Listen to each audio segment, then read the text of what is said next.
Hey guys, how's it going? It's a bit loud, isn't it? Sorry. Da dum dum dum dum dum.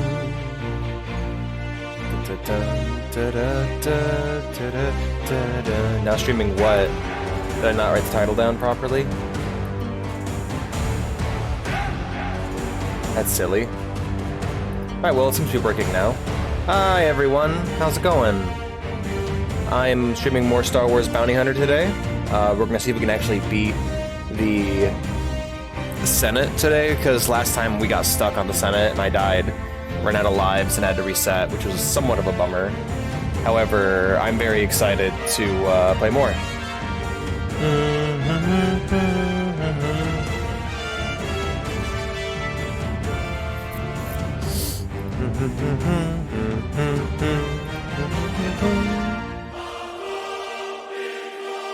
Bum bum.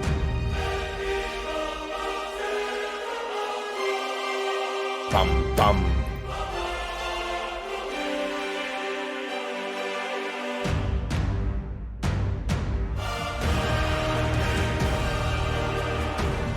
Bum ba na na na na na na.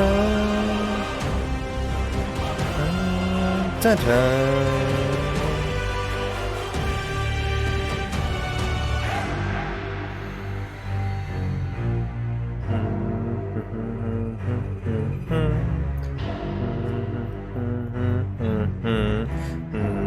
Dun dun dun dun dun dun dun.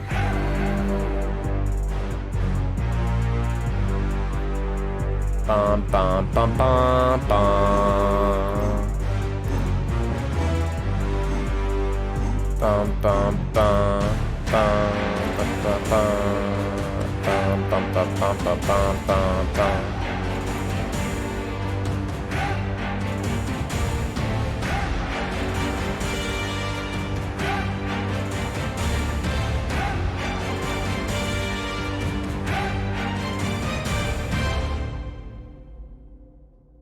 A lot of Star Wars fan art this month. That's pretty awesome.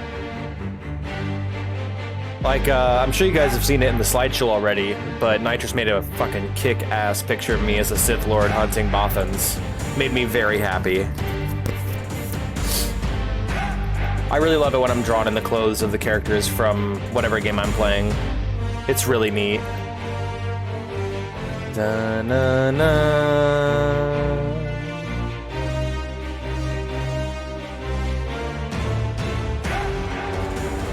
Alright, I think we're ready to get started. Let's do our post and beep. Doot. Doot. And now for the Discord, the big ping. Big ping, hell yes. Alright, let's play us some Star Wars Bounty Hunter. So yeah, last we left off, the Senate had beaten me. I had been defeated by the Senate, and now I'm back. Today I'm going to lick my wounds and see how we do, because last time it was rough. We need to locate Senator Trell's apartment. Need to make sure the game audio is working real quick. Sorry. Doot. Game audio is working. That's shooting weapons again. I gotta relearn all my buttons every time I play this, and then that's the jetpack. That is my lock-on camera. That's my aiming, and that's my roll. Got it.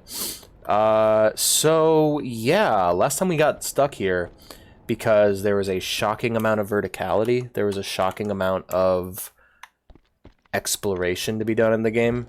Because I was like just trying to find my way around this area and I was getting horribly lost, but that's okay. So I'm going to try and run around and see what else we can find and properly explore. Hello there. Hello there. Alright, nothing to do there. Maybe we'll switch over to blasters. I don't think anyone here is going to be wanted or have bounties on their heads. But then again, like, I don't know. Like, I don't think the local government really cares about what bounty hunters are doing. I don't think they pay much mind to whatever bounties are being put up, so there's no reason why a bunch of these Senate people can't have bounties on their heads. I'm sure if you're like a Senate guard and someone wants you out of the way, they'll put a bounty on your head so that one day you can just get capped in a dark alley after your shift, so you can't show up tomorrow to protect the person that they want to politically assassinate. That is a... Whoa, shit, I'm falling. I thought that went further. Continue, yes. That's our first death already. That's fun. So try to avoid that next time. All right, so my plan there was that I was going to slide as far as possible so I wouldn't have to jump that far of a distance and glide, but it looks like I'm just going to have to roll with what I got here. So, do I even take fall damage? I don't recall. Anyway, last time we were here, I basically wandered around for like an hour just being lost, trying to find my way around this place, but it looks like I'm doing a bit better this time. All right, we're good. Let's go ahead and crouch and explore. See what we can find. Try to catch these guys unaware so I don't get shot when I don't need to. Yo, freeze! Alright, it's a civvy. Let's see if there's anything off about her. No bounty. Alright, no worries. Forgot there were just civilians running around this area. Anyway.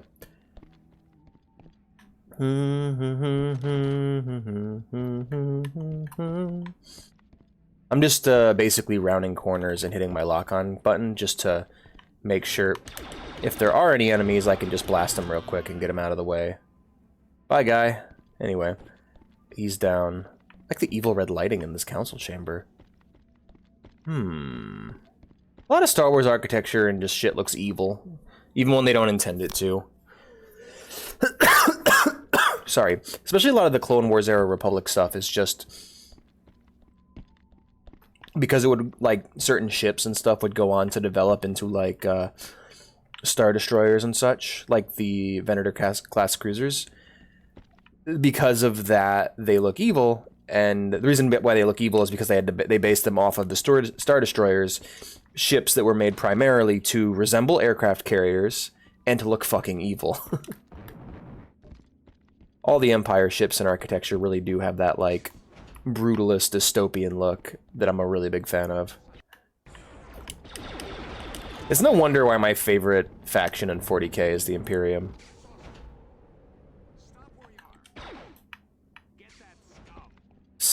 Alright, dude. Oh, nope. Here's another hallway we can go down.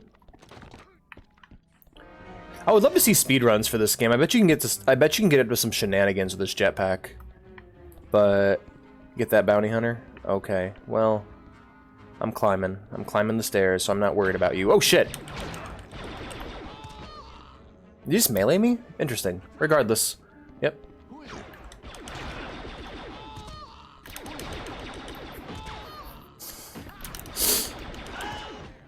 So what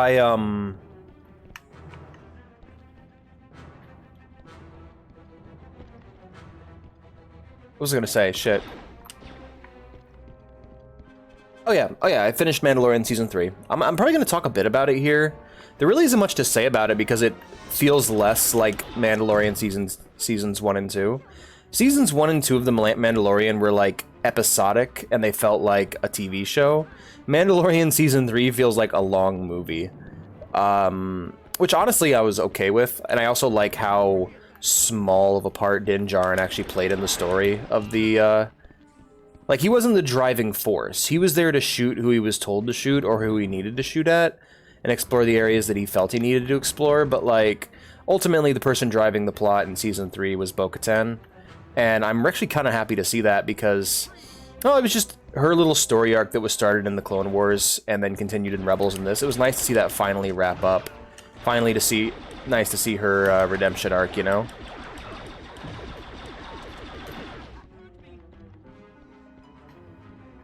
She's a character I've been, like, what's the word? Confused about for a while, because her story had an ending before, but it seems as though Mandalorian undid her ending. And if I hadn't watched, I probably would have been pretty upset about it if I was a Rebels fan at the time.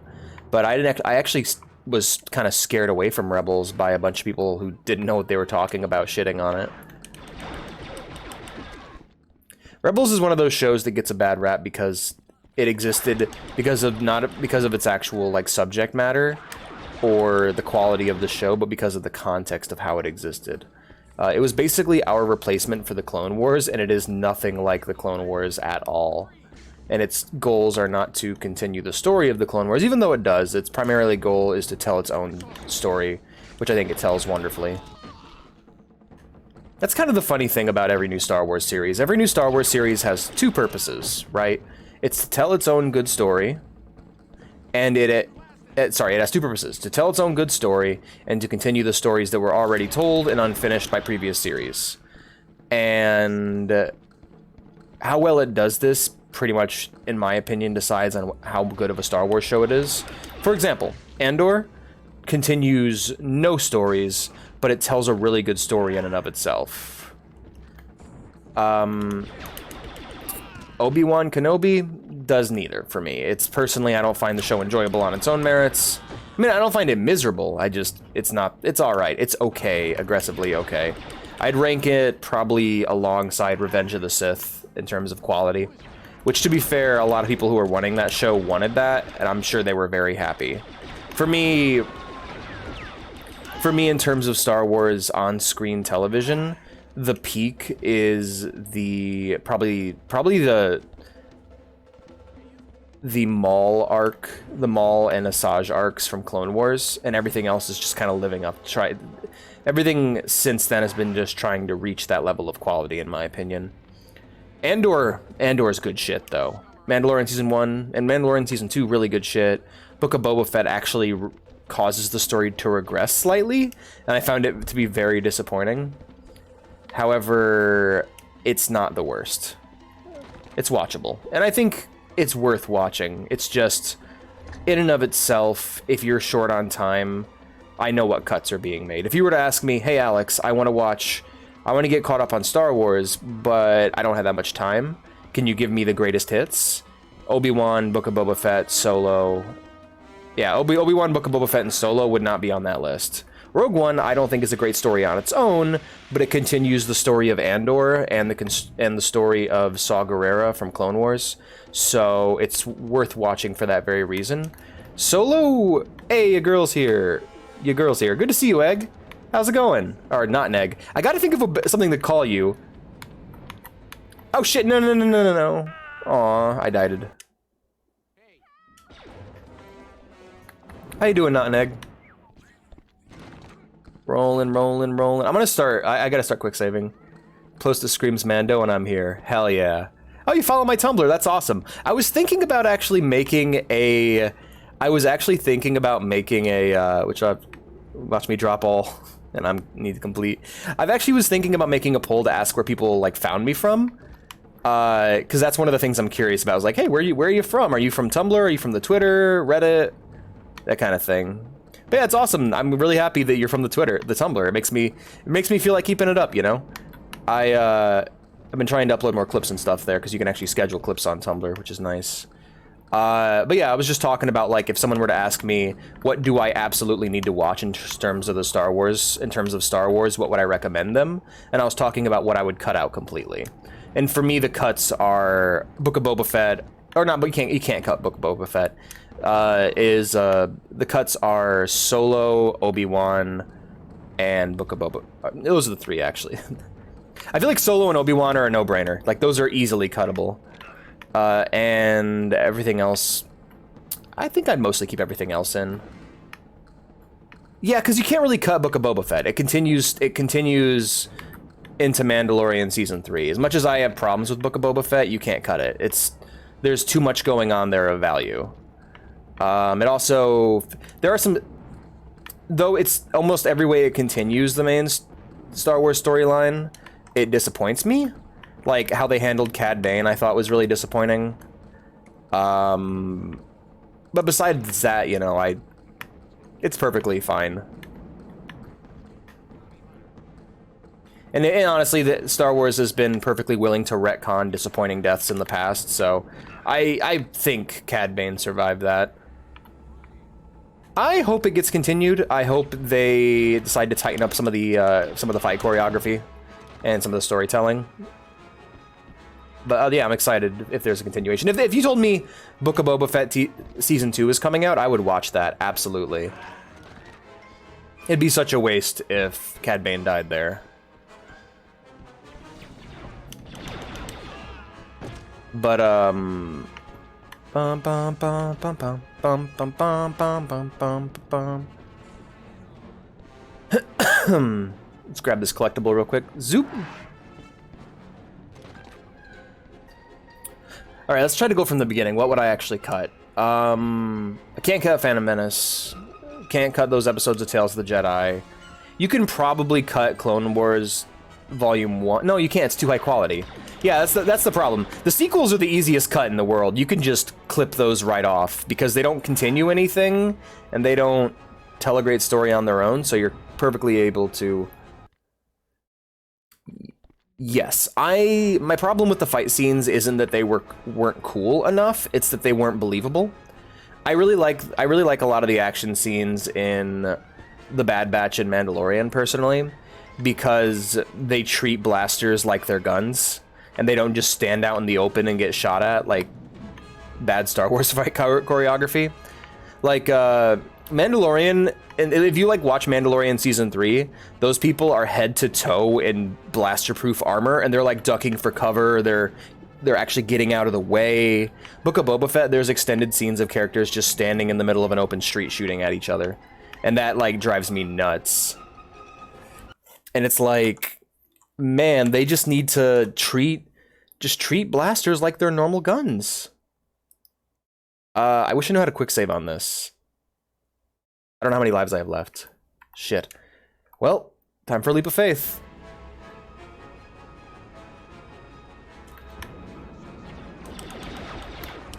Well, that was sick. Ah, Jango's so cool.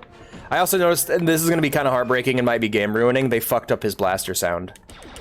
He has a very specific sound to his blaster pistols that's been pointed out to me, and I can't not hear it now. But that's like some Star Wars nerd shit. But I is a Star Wars nerd, so...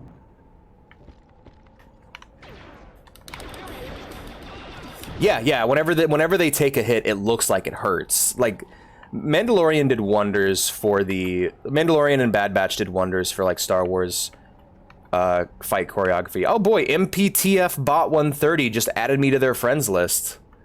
Who is that? Is that someone I bought a Steam key from? I don't... That is scary as shit. Wow, wow. Yeah, like, I love that sound. Alright, looks like I'm flying over there to those ledges. Gotcha. Alright, we'll just slide over here. This is such unconventional platforming, by the way. Alright, now here's the room that's just basically a 20-minute shootout. Oh, wait, no, not this room. I gotta get up onto this platform here. Like, I love that sound. That's the other thing Mandalorian did. Me and the girlfriend were talking about that.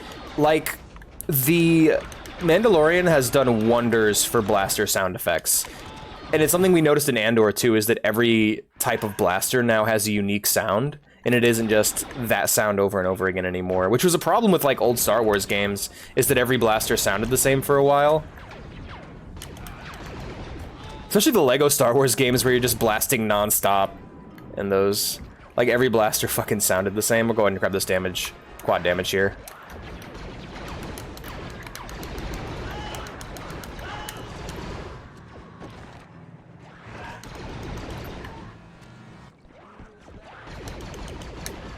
Hey, Witty! Oh, wait, you're stuck on the start screen. Oh, shit, I just realized that. That's a funny bug.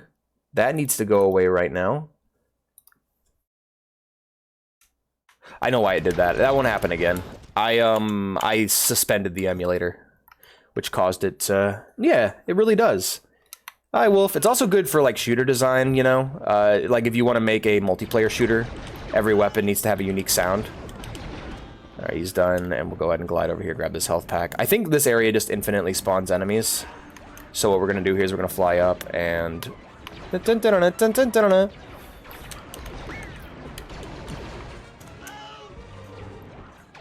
It's crazy that we live in an era, though, where your average Star Wars fan knows exactly what a Mandalorian is.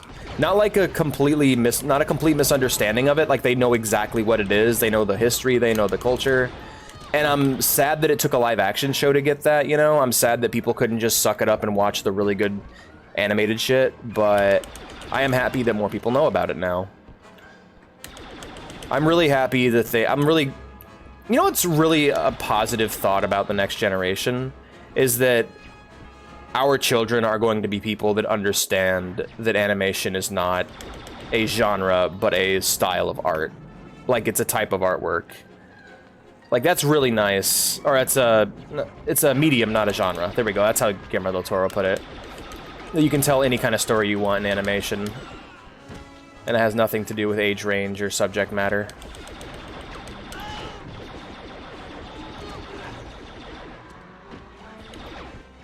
Like, even my mom is finally starting to get used to that. Like, she started watching The Bad Batch, and I'm like, hell yeah. Because she's like, oh, what's The Bad Batch? Dennis saw that on Disney Plus, and I'm like, oh, that's the A-Team, but as close. That's about, like, the A-Team, but in Star Wars. And she's like, that sounds really good. And I'm like, right? Yes, it is. Well, it's funny, because, like, if you know the lore, Mandalorians are, like, so important to Jedi and Sith history. They're the reason why the Sith exists in their modern form. Oh, that's a grenade launcher. I forgot about that.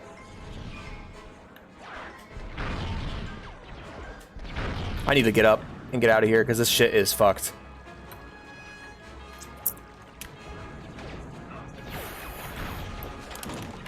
Shit, I am hurting. Get up. Get up, Django. Get up, Django. Ah, fuck me. God damn it. Me too, and I'm still on TCW. The Clone Wars. Yeah, she hasn't watched Clone Wars though. That's the thing. She never watched Clone Wars, and that's what the girlfriend asked her when she said she watched it. And I'm like, no, she hasn't seen the Clone Wars. She doesn't. Every single time I recommend her a show, she, like, when she finds out it's animated, she just doesn't care. Like, she was watching The Boys and Doom Patrol, and I'm like, oh, you should check out Invincible if you like that kind of thing. And she's like, oh, and I was telling her about it, and she seemed super interested. And she looked at a picture of it, and she goes, oh, it's anime. And I go, no, it's like Justice League style, you know? It's in the style of that old Justice League cartoon. And she's like, yeah.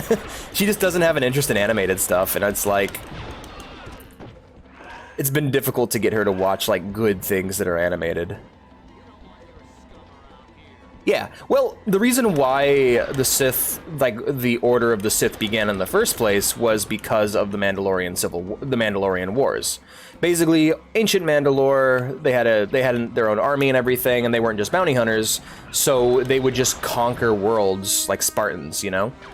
And so they just started going through Republic space, conquering and pillaging every world, and nobody was able to stop them. The Republic military was far too weak. The Jedi were like peacekeepers who were meant to handle small, like, disputes and stuff. They were more there for negotiation and as a tradition than they were as an actual useful fighting force. And this was way before the Clone Wars, before that became normal, you know? And so, with the Mandalorian Civil Wars, there was one Jedi named Revan who's like, hey, we should do something about this. And the Jedi were like, nah, man, we can't do nothing about it. We gotta wait and see what happens. Caution, patience, you know? And Revan just said, fuck this. And he got together a House Vizsla 2 aggro. Hell yeah, big times. But, like, that's why, so yeah, Revan got a bunch of Jedi together, and he's like, all right, we're gonna go fight the Mandalorians. We can fight them. We're strong enough. And, you know, we have the Force on our side. We have a chance of beating them, where the Republic doesn't. And, oh shit, I did it again. Oh shit, fuck. No. God, this section's tough. Please don't reset me. Thank you. God. But, yeah, so Revan got the Jedi together. He went off, he took all the Jedi into Mandalorian space, and they started conquering. They started fighting back the Mandalorians. And soon, they pushed the Mandalorians back to the Malachor system. And at the Malachor system, Revan uncovered a bunch of ancient artifacts of the Sith race, and realized, or not the Sith race, but the Rakatan, which were an ancient empire that basically created the galaxy as we know it today. Think of them like the Protheans from Mass Effect. They were also known as the Builders. And Revan found this, and he basically found their artifacts, and he realized he could use them to make crazy weapons of mass destruction to use on the Mandalorians. And at that point, they trapped the Mandalorians in a system known as the Malachor system, and they basically glassed every world that the Mandalorians were on in that system. The sheer scale of death and destruction basically corrupted the Jedi and turned them overnight. If not, and if they didn't turn Sith, they were cut off from the Force completely and weren't able to do anything with that because the sheer loss of life was enough to just cut them off from the Force. Bit iffy about it, yeah. And so Revan came back to the Republic, and they were like, oh, hey, we've figured out a new way to use the Force. Where we have this new order, we're just going to show up and start conquering worlds because we can make more Jedi like us. So every time the Jedi went and engaged them in battle, they would just slaughter planets, and it would create more Sith. Until eventually they found the planet of Korriban and opened the Sith Academy. So yeah, pretty much the Mandalorians are the reason why the modern Sith exist. Which is why they're so fucking important. Their ideology's always been like an interesting precursor to the Sith ideology. And the Sith learned a lot from them. Or, I guess you could say the Dark Jedi, because the Sith race... Yeah, for story time, very bueno, you should incorporate more of this in the streams. I wish I knew more, honestly. Like, Hey, Sasha, good to see you, man. I was really happy with what they did with the Vizsla character in Mandalorian Season 3. But, yeah, I wish I knew more Star Wars lore like that. I think it's fascinating, some of this stuff. We're gonna find out more about that when we play Knights of the Old Republic, though, which is what we're playing on the weekends. Hello! Hey, Sasha, how you been?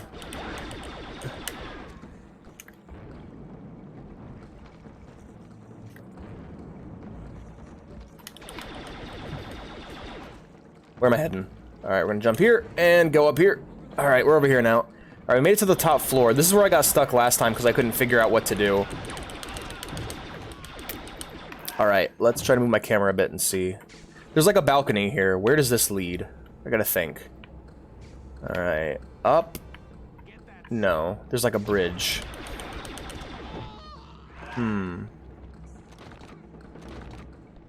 Aw, I'm sorry, Sasha. Damn. Well, the good thing about friends is they'll occur naturally if you just talk to people and meet new people. But I know exactly how you feel. When all the guys left, when all the guys left the Discord, I felt the same way, and yeah, I know how you feel. It's really shitty. I'm sorry that you've had falling outs with people, or that they stopped talking to you. But, you know, the server is now full of very, very nice people. Everyone's been really wonderful to me. And so I'm sure probably just hop in VC sometimes and you can just chit chat with people, make some friends. Yeah, that's fair. I feel like it had been happening slowly for me, and just what went down between us was the last final push. Not sure what to do here. I should probably slow down and stop and load up a walkthrough. Yeah, I can't tell if this is too far up or what.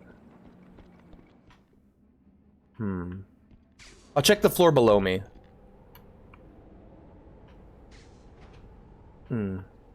I think you can't really control if people come or go. Best thing you can do is just look back on the relationship, parts of it where you can, look back with fondness, take what you can from that relationship, and then move on.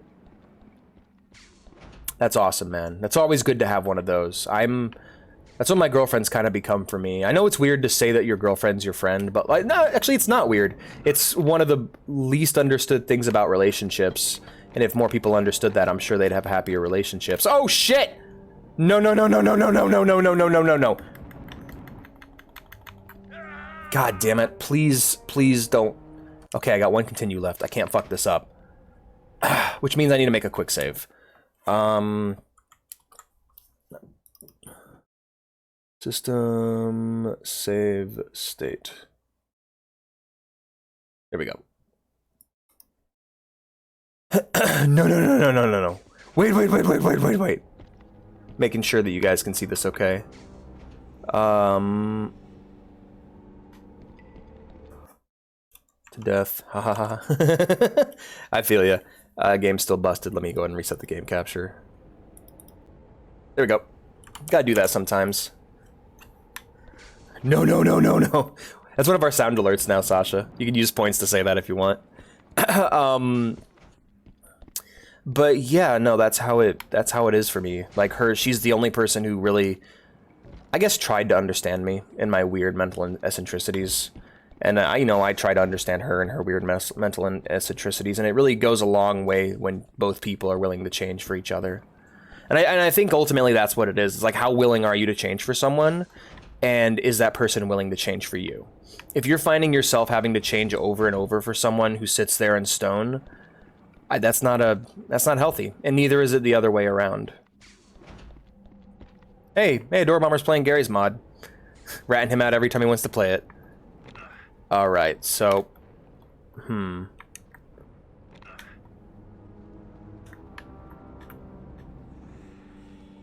Okay, so it wants me to actually go down this way. That is funky. That is so jank.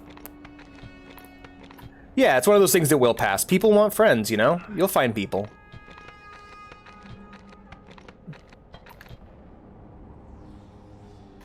Hey, there we go. That's better. Everything I do feels like sequence breaking. Like, this game is super jank, and I like it a lot. Fly up. Good. We're good. Hell yeah. Do. Jump. It's a very nice cream color for the building. Cream. Yeah.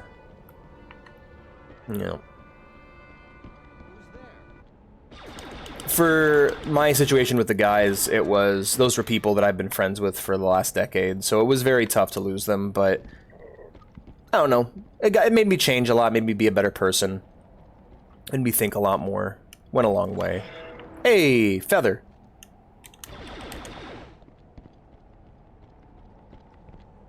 Yeah. That dude, same, for real. I don't know, like, I've learned that about myself. I don't know how to make friends in person. I need to go to Warhammer more often. Like, I need to actually go to game stores and meet with people with similar interests. I want to meet people at work, but everyone I work with is either, well, they're all like they're all old people, you know? They're usually old people that are very mean. And it's like, I don't want to deal with that kind of person. People who will just, yeah. Like, you ever just overhear conversations with people and you're like, man, you are just not a good human being. That's how I feel about a lot of the people I work with. Is like, I overhear but Jenga.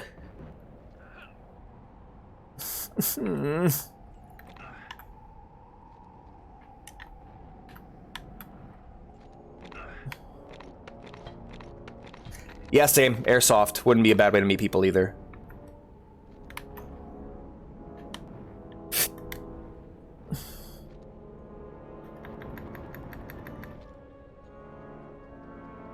Damn it. I don't like how the binding's different for switching to full screen and stuff. Hold on a second, guys. Sorry. Let me just switch the game capture back on. Oh. All right. Do your thing, please, game. Unpause. Thank you. And then we'll click, turn that back on. Good to go. Old enough to drink. A local bookstore or a bar wouldn't be bad. I need to... Yeah, a bar would not be a bad... Like a coffee bar. I wish we had... Yeah, cafes. Honestly, none of the cafes I can go to are open early enough. So, for me, it's like... Not an option for me. But... Yeah, I need to start going to the game store more often, playing Warhammer, maybe do some D&D more often. The store I played D&D at doesn't do D&D anymore. All the DMs got frustrated and left, and like I want to start. Like I'd love to do some stuff that's not D&D, like Star Wars 5th edition, Warhammer, Cyberpunk, Fallout, any of those. Those would be fun. I miss D&D. Especially in-person D&D. And in-person D&D is really nice. I don't mind online campaigns, I just kind of prefer in-person. Yeah, Tumblr's alright. Tumblr's not bad for it. If I engaged more with people, I'd probably make friends there. I should engage more with people, it's just I tend to engage based off of what's rewarding. Oh, Sasha, get an app called Meetup. There you can probably find, like, board game places, or people just doing any old activity. You're in Florida, so depending on where you are there, you're going to find meetups of a different variety, but I mean... anyway, yeah, look into getting the Meetup app. You can find some interesting things there. I went to a really nice beer and board game night with that. And if you have free time, then absolutely.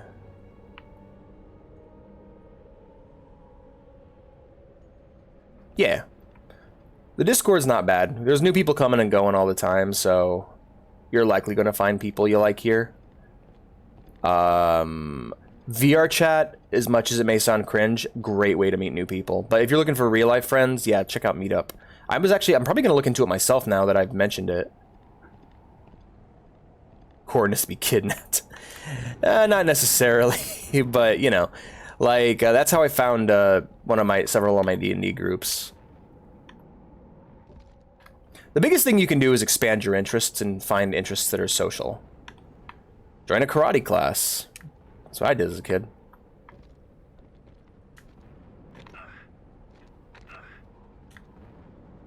Come on. And then...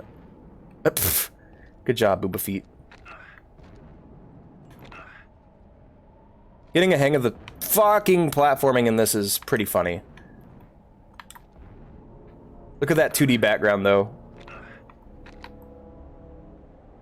Screen froze. Shit, why does that keep happening? Oh, because I quick saved. Right, of course. Well, now that I'm out of it, I might as well quick save anyway. Save, state, boop.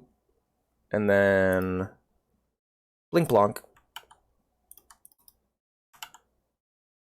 Yeah, for some reason, PCSX is being really stupid. I should be fine now.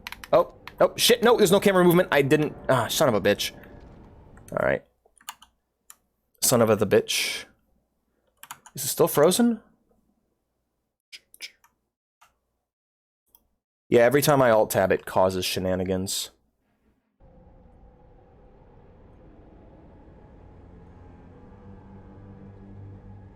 We're good. Yeah, I think what's happening is that every time I alt-tab, it causes it to freeze. All good. Hell yes. But yeah, tabletop RPG, great way to meet people. I might need to just set aside the free time and actually DM. I don't have the fucking spare time to DM for everybody. I need to find actual, like, tabletop groups. But no one at my local place is hosting D&D anymore. And I love that store, but, like, I don't want to fucking play Conquest, and I don't want to play Magic the Gathering. I have zero interest in Magic the Gathering. Especially with how expensive it is. Please don't kill me! Anything you want, name your price! Komari Bosa, where is she? Yeah. Bosa? I'm just not interested. I'm not into card games. Bosa! I don't know. You were saying? Just not really a fan of card games. I tried Hearthstone, I tried Yu-Gi-Oh! And Pokemon and MTG for a while, but yeah. He knows. He's on Malistar. Ah, let me go. Release the senator, or we will open fire. Do what he says, bounty hunter. Release him now. As you wish. No, wait. It is expensive, yeah. Blast him. Boss fight.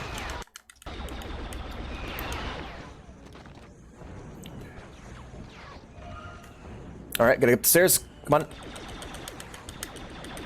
I love the auto aim on this, it's so aggressive.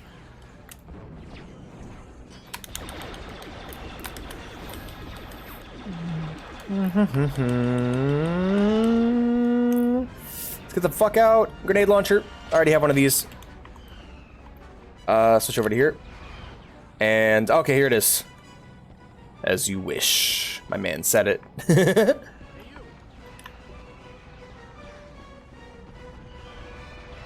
I was just thinking about this yesterday. Like, I feel like because of Mandalorian, just in general, like we're gonna start seeing more like custom Mandalorian OC cosplays. At least I hope so, you know? Oh, hello there. Hello there.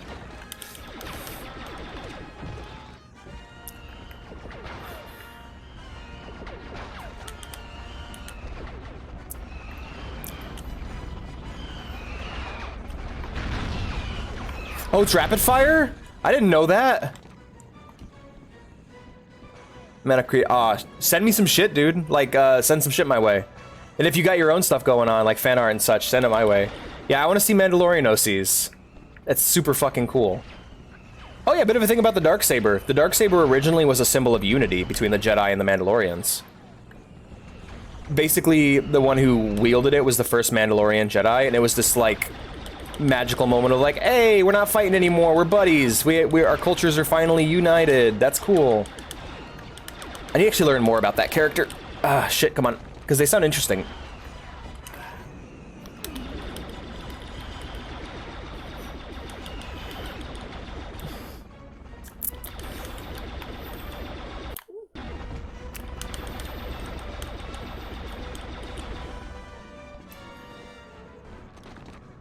Grab that.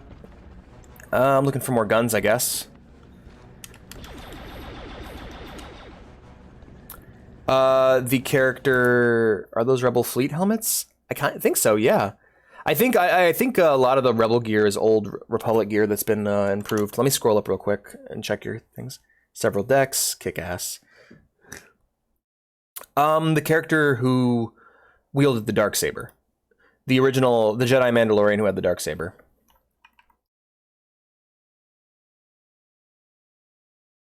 Just want to make sure that this is working properly. I'm just...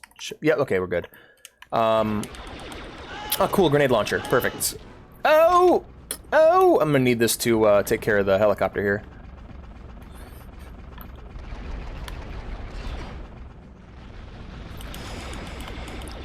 That was a waste. I'll try that again later.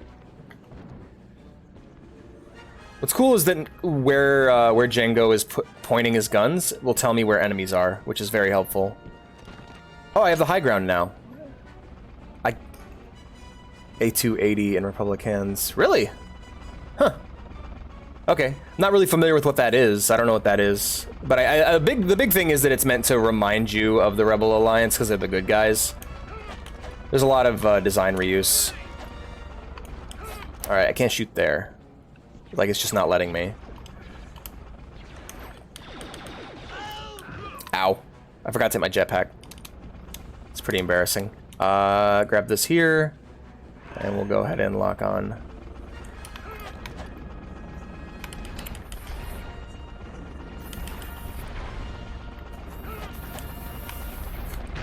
Oh, shit. No, no, no, no. Oh. Okay, then. I'm gonna have to load a save. Yep, down I go. Time to load a save. Oh, for real? Okay. I didn't know that. Not really familiar with, I'll be honest, I'm not really familiar with Star Wars guns. I usually just go like, that's the gun from blank. I can actually I never been too good at recognizing specific weapons and armor from Star Wars. Let me go ahead and load a save there, because that's a health loss I don't need. Load state, and it's frozen again, isn't it? Sure is. I love this emulator. It's great. Too bad Dolphin didn't work. Ah.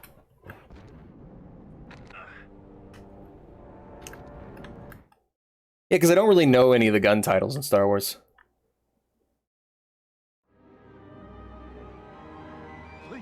House Vizsla? I don't think it was. It might have been. I can look into it.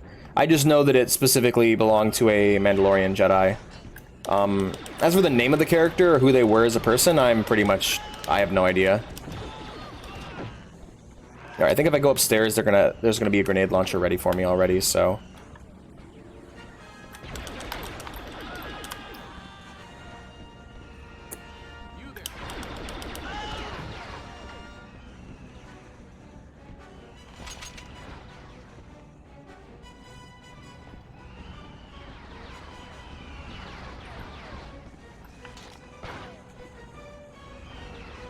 Oh, they blew out the windows there. I should be good. Damn it. Aim up.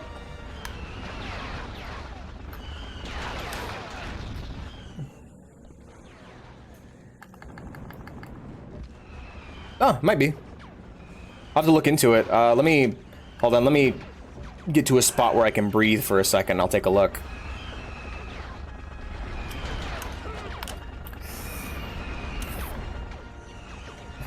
Why is it set up like that?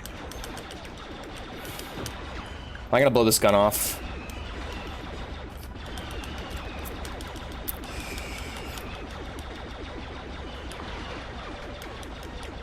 This is so janky.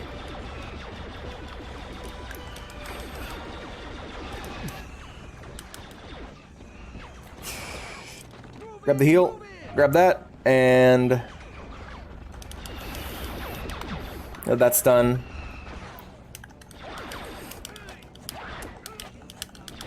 I love that jump. It's so nice. I love it when a good like video game action game jump will double as a dodge. Stolen as being before it became the oh, absolutely. All right, let's just take it back to the beginning. All right, so Pre-Vizsla had it and continued to have it until the fight with Maul. He lost the fight with Maul. Maul took it. Okay. Maul was then defeated by Palpatine, which means that Palpatine is the rightful owner of the Darksaber until he was defeated by Vader, who threw him down that well. And it doesn't matter if he died. What matters is he was defeated. So, regardless of what kind of canon you want to go with, to me he died there and the sequels aren't canon. But yeah. And the roll. Yeah, the roll's super nice. It's just a good dodge roll will go a long way to help me like a game. Bum bum bum bum. Da da da da da da.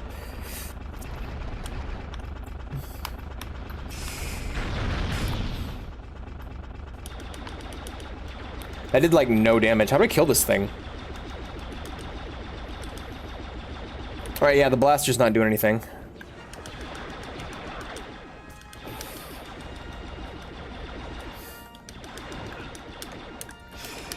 No, lock onto him. There we go.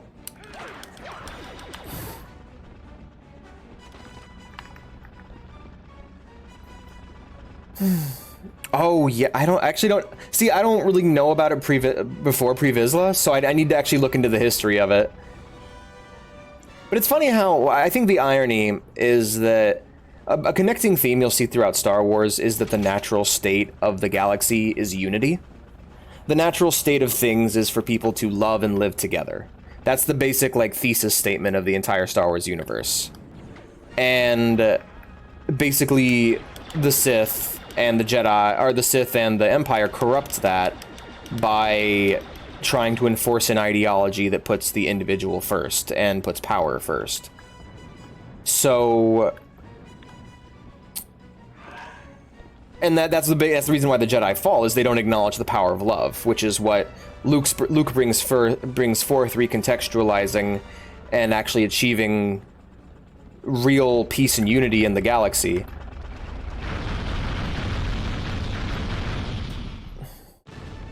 And so the irony of the Darksaber being a symbol of unity between two factions that hate each other at the time, and it being used as this symbol of unity and love being used as a symbol of power and being perverted, like, it really does, like, that the Darksaber itself contains the entire, like, thesis of Star Wars, and how the idea that love is the natural state of things, love and unity and cooperation and peace is the natural state of being, and people will inevitably rise up to fight against that.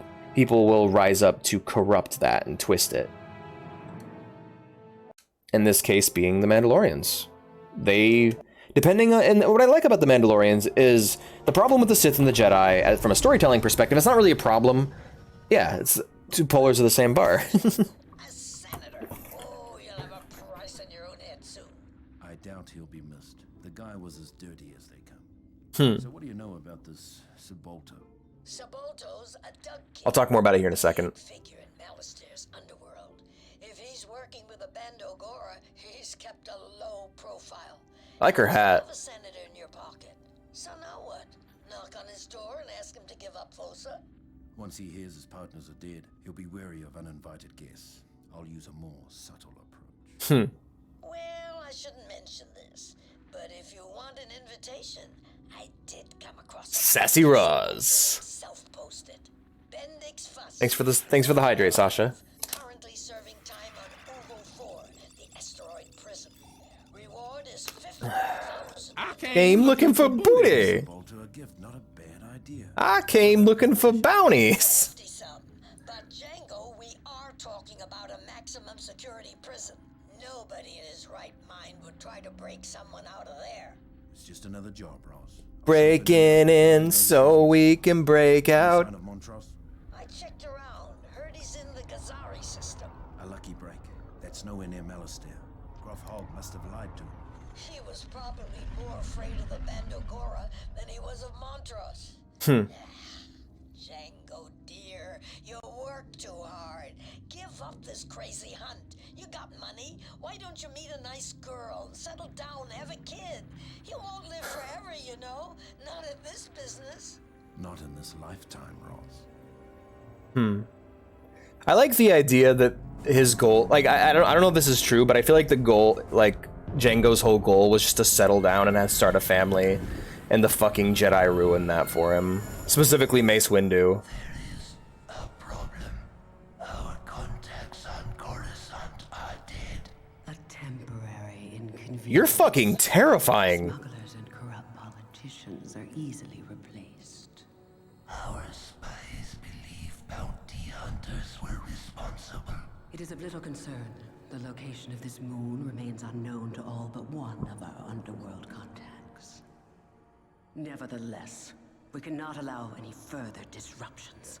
If these bounty hunters surface again, we will deal with them. You're like a small-time Sith Lord, aren't you? I like how we're dealing with like a creepy cult, though. That's pretty neat. Supply craft 1729, you are cleared to land. Opening shield now. Oh god, it's inside of an asteroid? Copy control. That's sick. Final approach. Oh, he's gonna hide. My scopes just picked up a ghost image in our sensor wing. Probably another glitch like that false biosignature we saw in the cargo hold earlier. Still there? He told to shut up in the comics. Gone now. Nice. Probably just a glitch. I don't know which comic that is. I need to familiarize myself with Star Wars comics because I only have I have 3 that I plan on reading right now. I actually have a lot more, but there are 3 that stick out in my head: the Darth Vader comics, the Knights of the Old Republic comics, and what was the third one? Shit. Oh, Dark Forces Rising, the one about Palpatine's clone that takes place after the movies.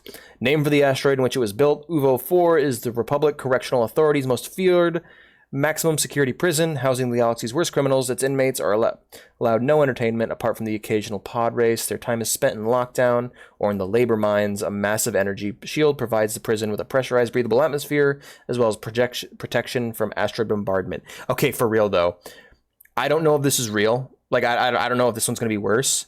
The most horrifying prison in Star Wars is the one from Andor. Like, Sorry, Django. I'm getting a lot of interference. that like made me genuinely uncomfortable. My hearing already. Well, you've still got your looks. Oh, you are a smooth one. Where are you? I'm on the surface now. I'm gonna try and slip in through a cargo supply port. I hope you're not planning on using your jetpack inside the prison. I'll be careful. If it all goes to plan, I won't need it. Yo, I get that missile? Hold on. Oh, I can actually, it's actually sticking out and everything. Okay, let's see it. Yeah! Yeah. Cool. I cannot wait to try that out later. But yeah, what I was gonna say is, oh, shit. Oh, shit. Oh, there's actually shit to, I can actually explore the ship. Oh, ship. Oh, ship. Missiles. Nice. That's cool. But, yeah, so what was I saying about? I was saying some shit about the Jedi, about the Darksaber. Oh, Mandalorians. The reason why Mandalorians are so fascinating is depending on the era that they're in, they can either be a hero or a villain. Jedi are always portrayed as heroic, except for Knights of the Old Republic 2, I think. I have not run into an occasion where they've been portrayed as villainous. And the Sith are almost always portrayed as villainous or tragic, you know? There's no positive stories of Sith winning. It's always a negative story. It's always about a downfall or a corruption, you know? And, you know, like, it's not a stagnant thing. It's just it's a fact of, like, the thesis statement of the universe. Star Wars has a very, much like something like Lord of the Rings in a lot of fantasy settings, it has a very strong idea of what is good and what is evil. Thank you for the water, Ellie. Good to see you.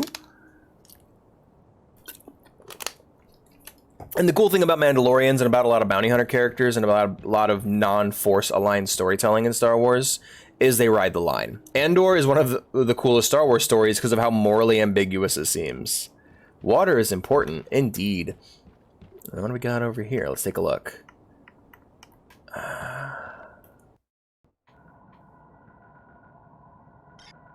No bounty. No bounty. All right. Oh shit, they've seen me. I've been spotted.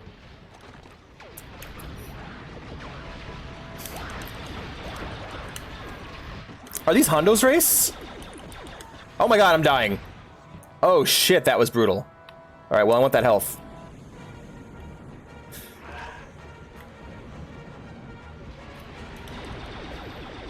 Oh, they got vibroblades. Alright, fuck. I need to get the fuck out of these turrets. Asshole. Come here.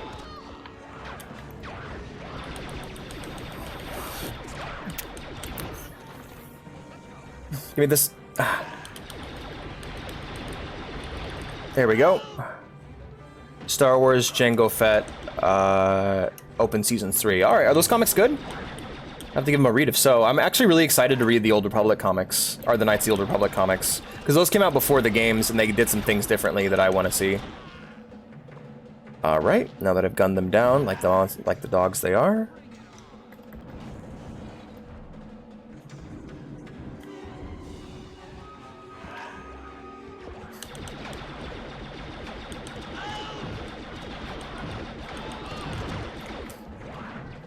Woo! Hey, look at that. I just squeezed in barely.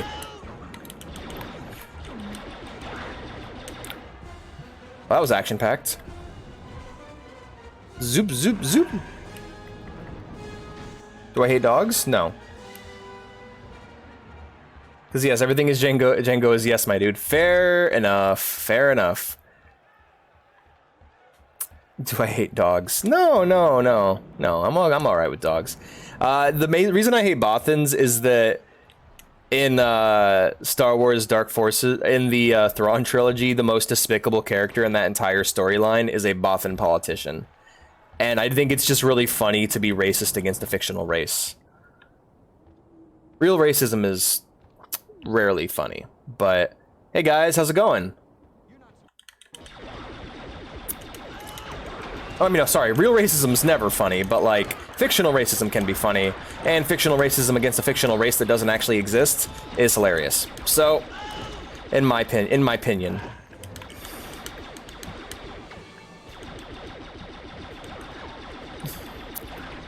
Actually having to sweat a bit here, this is nice.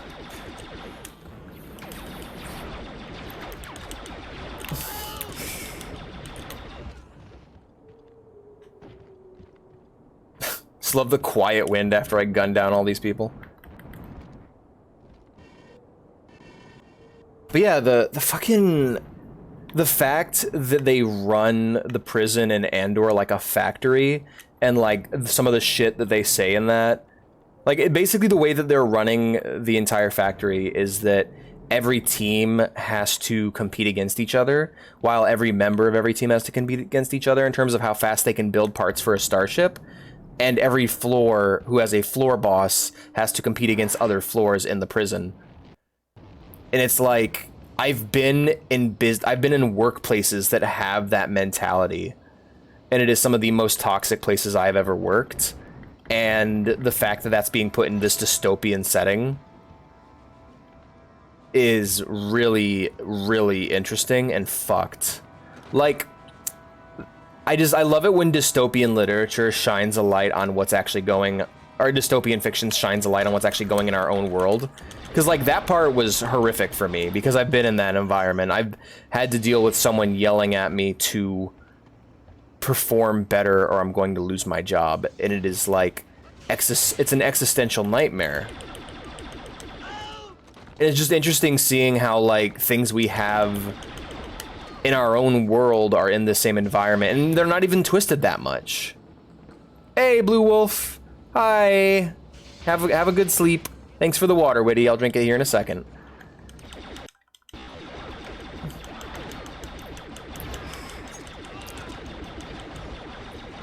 Jesus, a lot of lasers are flying.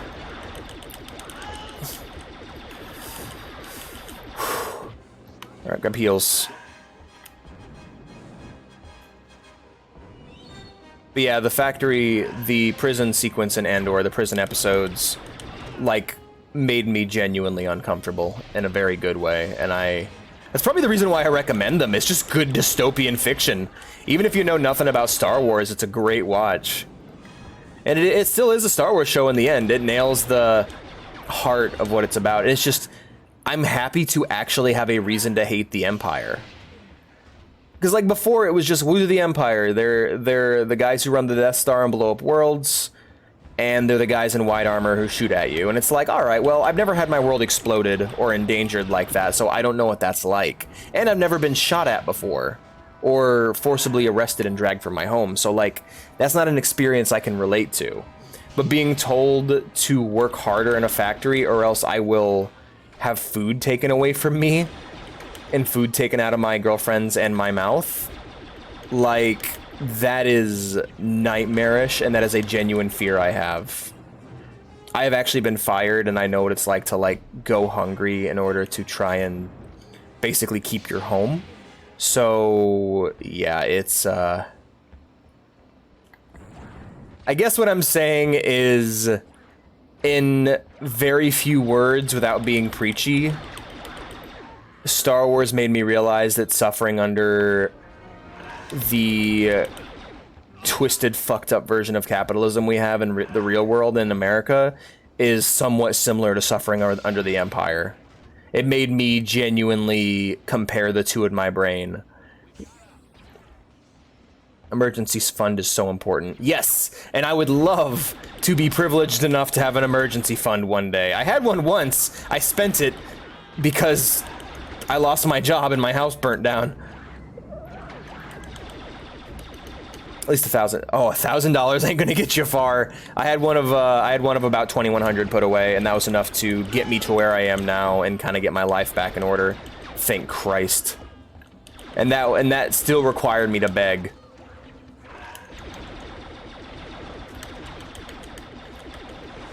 Jesus. Come on, get up. All right, fuck this floor. There's nothing on this floor for me.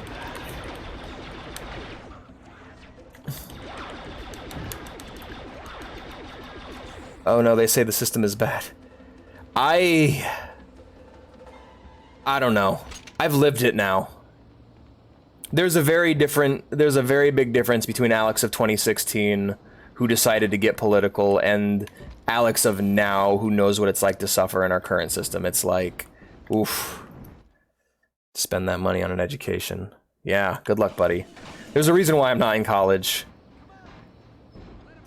If I had a confidence in a skill in college that I knew could get me paid, I would do it. But when it comes to pursuing my passions or things I actually want to learn, that's the internet is my resource for that, I guess.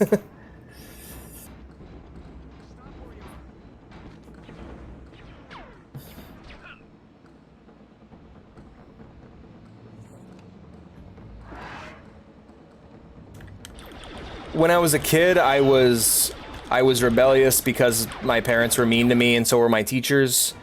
And as an adult, I'm rebellious because I've actually suffered.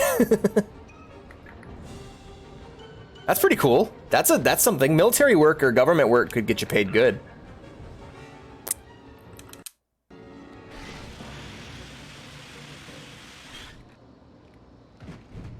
Yeah, like, I guess the whole point of that is Andor's a really good show, and it did a really good job of making me not making me realize the real world is the Empire, but it made me hate the Empire. It made me actually root for Rebel characters, and I haven't done that since the original I mean, Star Wars Rebels did a pretty good job, but Most certainly not military. Oh, you mean just like a commercial pilot? That's cool. Yeah, just...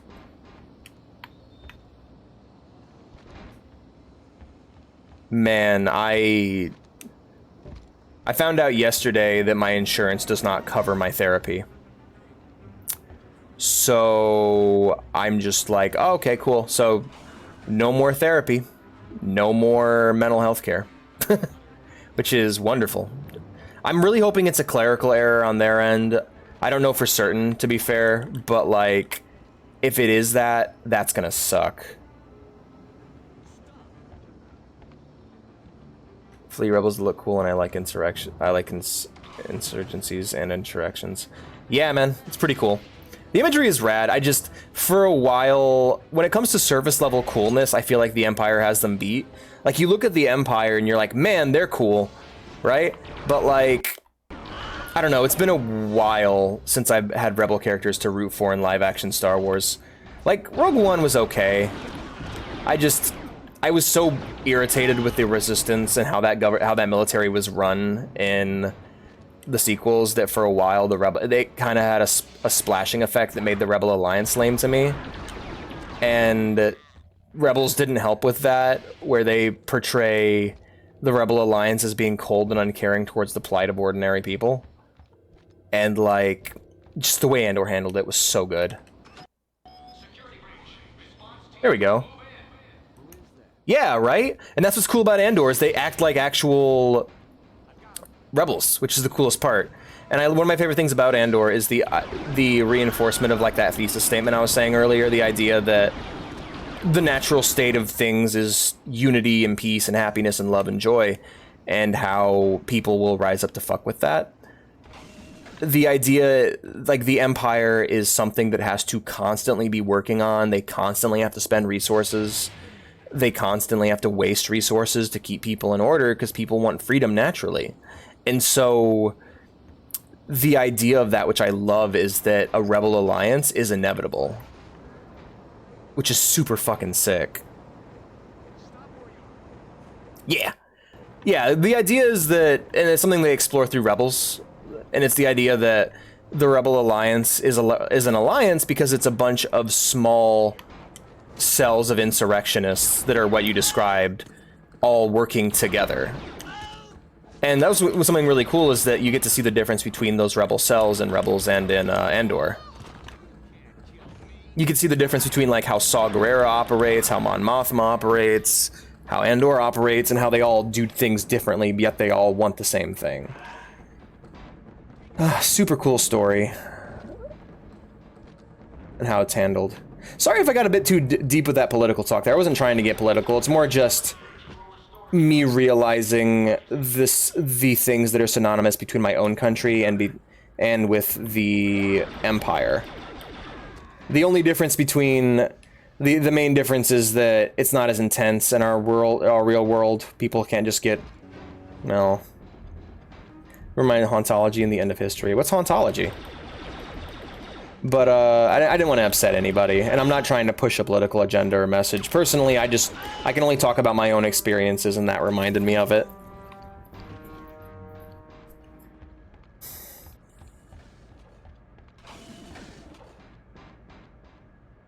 That's the worst thing. One of the worst things about living in America is how we were brought up to be told we had all these freedoms that we simply do not have. We either don't have the freedoms, or the freedoms that we do have are so irrelevant that it doesn't even matter. For example, the right to pursue happiness. The right to pursue happiness isn't... Like, yeah, no shit, you can seek out happiness. No one can take that from you. But when they can take your happiness away, they can take your freedoms away. How the fuck are you supposed to pursue happiness on death row? Like, they can just do that to you. That's how the Spanish... Oh boy, I ain't got that many pathologies in the USA system. Like, oh yeah, you have freedom of speech, but not freedom of platform. So if someone else owns the platform you're on, you can't say what you want. Okay, well, where do I go to speak? Well, the answer is really nowhere, because everyone owns a platform. Every platform is owned by somebody, be it a corporation, a government, a religion. Like, everyone owns a platform. Every place you go, every step you take in America, you're going to be on a platform. You can try and protest in public, but if you say something the government doesn't like, they can shut you down and put it in state curfews. Like, so the answer is, you have very few rights, if any. 4chan, there you go. There, but even there. But yeah, I guess I did get political. I'm sorry. I'll shut up now. I'll get away from that topic. There is a space to be political, and this is not it. And honestly, I don't really have much more to say than that. It's that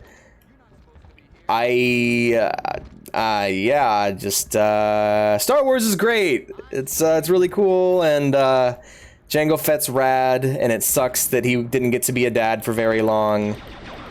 And it's a bummer. And Boba is doing great for himself, and I'm happy for him, and his dad would be very proud. F's in the chat. F's in the chat for... Yeah.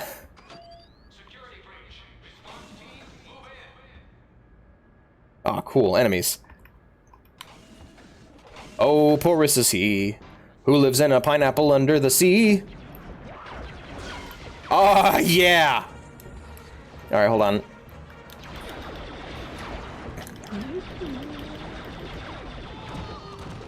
But yeah, Jango would be very proud of him. Okay, Book of Boba Fett Season 2, here's what I want. Here's my request for Book of Boba Fett Season 2. I got one request. Give me one episode of Boba Fett during the events of the Bad Batch. Or better yet, wish list for Book of Boba Fett and for the Bad Batch. I want to see Boba Fett in his prime. I want to see young... I want to see, like, Boba Fett at the age Tamura Morrison was in this game. Or the age Jango was in this game, because Tamura Morrison's not a Star Wars character. I want to see him in his prime. I want to see the events of Star Wars 1313. Give me that. Even if you have to CG him, even if you have to age down his face, I don't care. I want to see it. Other requests. I want to see Rex during the Battle of Endor. We get to see a bit of him in Return of the Jedi, but he only exists for one frame, and that might not even be him. And it game straight until 1 a.m. Badass, man. I'm happy for you. Yeah, bitter hate. Like, I want to see him during his edgy phase. Like, after Asajj locked him in that box in Clone Wars. Speaking of which, Clone Wars. Boba Fett's got some good episodes in that. I want to see more Boba Fett episodes in Bad Batch.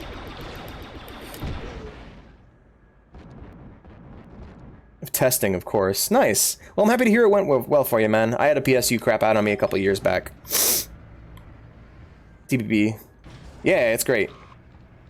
It's really good. Last season was heartbreaking, but I'm looking forward to seeing where it goes. Also, the Bad Batch has introduced another character that I can cosplay as. There aren't very many of them because of the way I look, but I can cosplay as Tech from the Bad Batch because I look like that guy IRL. I look exactly like Tech, but slightly chubbier and with a beard. If I could lose some weight and do some Tech cosplay.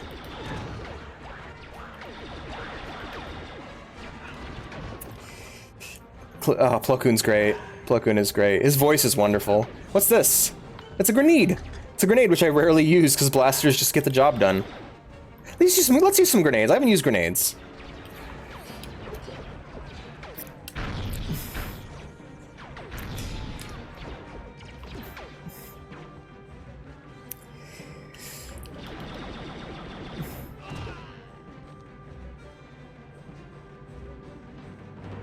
Ooh. That's interesting. That's interesting, Witty. I'll have to look more into that. Yeah, the idea that things are constantly reverting and not moving forward. I believe that we've reached a state of stagnation when it comes to a lot of things. But I feel like certain things are advancing while other things are not allowed to advance anymore because of the systems we've put in place. What is that doing? What is that telling me? Jetpack? Okay. But yeah, the idea that practice is more complicated, there's only one part of this. I'll look into it. I don't know if they did him dirty. I thought that was just a really sad ending for that character. There's certain Star Wars character deaths I want to be retcons, but I think every Order 66 death that we see on screen should remain. I don't want Mace Windu to come back. I don't want Kit Fisto or any of them to come back. I think that any attempt to bring them back would cheapen the tragedy of Order 66 and of the Clone Wars. Personally,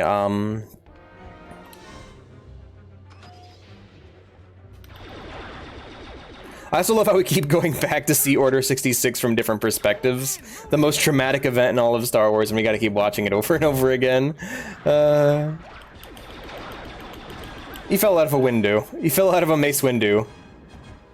And just for some reason at that very moment, a ping of excitement went through Boba Fett's chest. He didn't know what was happening. He was just sleeping at some hotel, probably, or in his ship.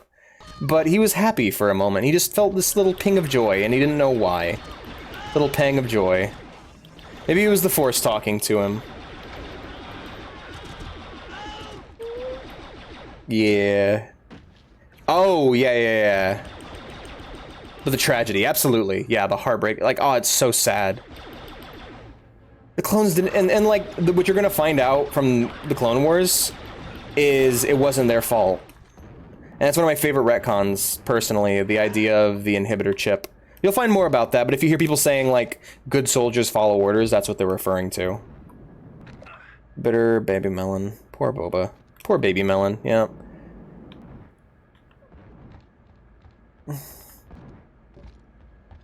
Yeah, I don't want to spoil it if you don't already know, but, like, yeah, it's something. It's something else. It's horrific. They turned what was a group of soldiers being embittered towards their mistreatment, which we never really saw, into genuine dystopian horror, which I honestly think I really love the dystopian shit Star Wars has been doing lately. They started it in Clone Wars and they've continued doing it like since, and it's been a really good touch. Will not be ready. Yeah, he fell out a window. Yo, Boba the Force here. You want to hear some shit? Yeah, he got flung out of a window by an old man. It was sick.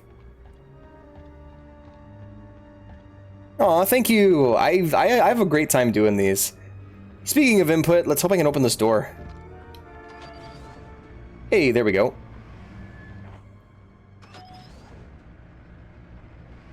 Yo, what's up? Hey, dude, I got you. Will of the Force. That guy was a dick.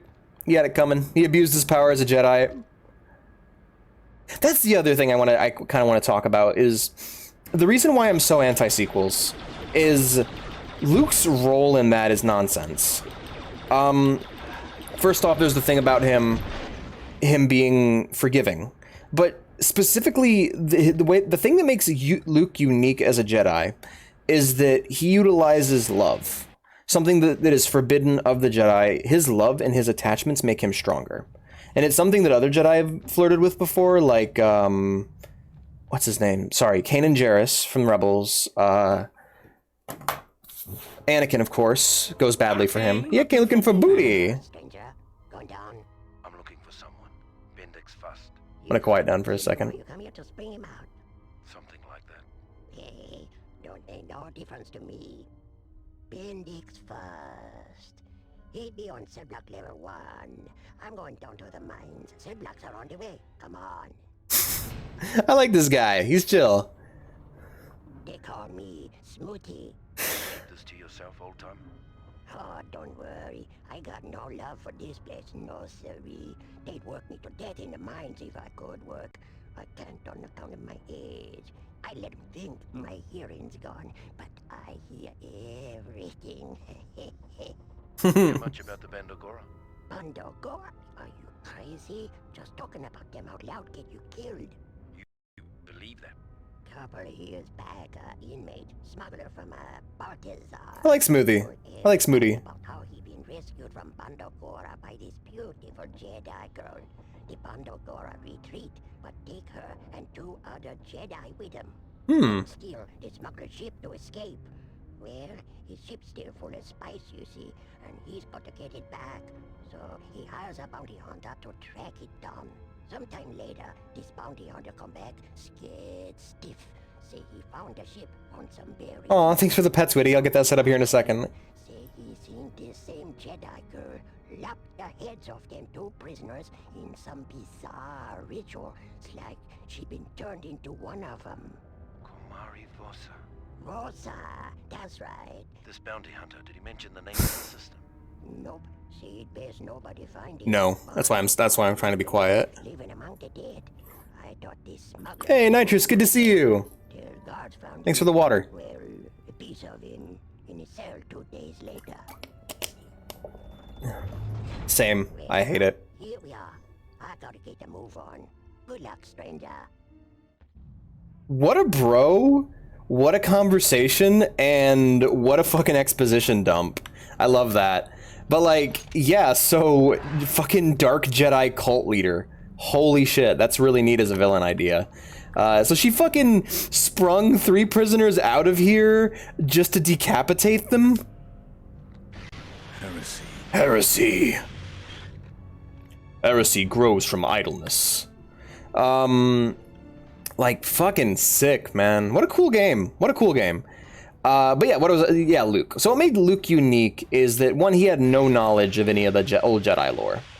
He basically believed in just being a decent human being, and he loved his family. He loves Leia, loves Han, loves Vader, and was willing to put aside power, put aside the wishes of the Jedi, of what remained of the Jedi Council, being Obi-Wan and Yoda, specifically their Force ghosts, and was willing to forgive him, which is something that Obi-Wan and Yoda were never willing to do. And because of that love, because of those attachments he formed, he was able to not only save the galaxy and stop the Empire, he redefined what it meant to be a Jedi. So when Luke created his Jedi Order, it was built off of this idea of family, of forgiveness, and of open-mindedness. He would allow people of any Force alignment to come and train, including Dark Jedi, Sith, and the witches of Dathomir. The remaining witches of Dathomir went to Luke for training.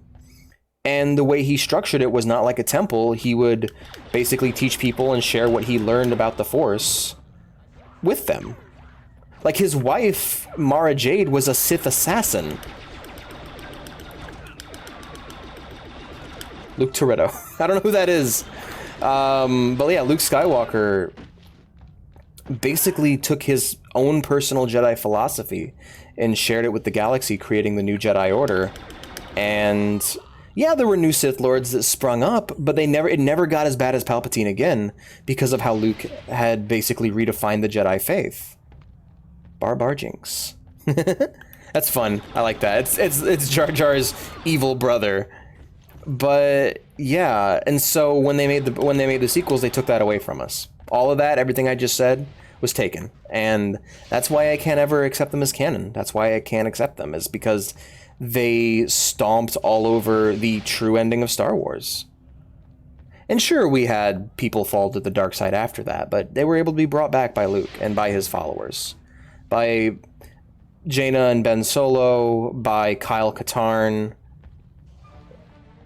Dom Toretto, a Fast and Furious frame. I actually haven't watched those movies. I've never seen a Fast and Furious movie. I played the arcade game of Fast and Furious Tokyo Drift, though. That you don't want to kill as soon as you see him. His, the general guy we see, the Gungan general we see that isn't Jar Jar in episode 1, he's got some really cool story. He's got some really cool episodes. And oh my god! In Clone Wars. I love how it fires as fast as you can hit the button. That's so satisfying. This level's really good, by the way. I'm having a great time.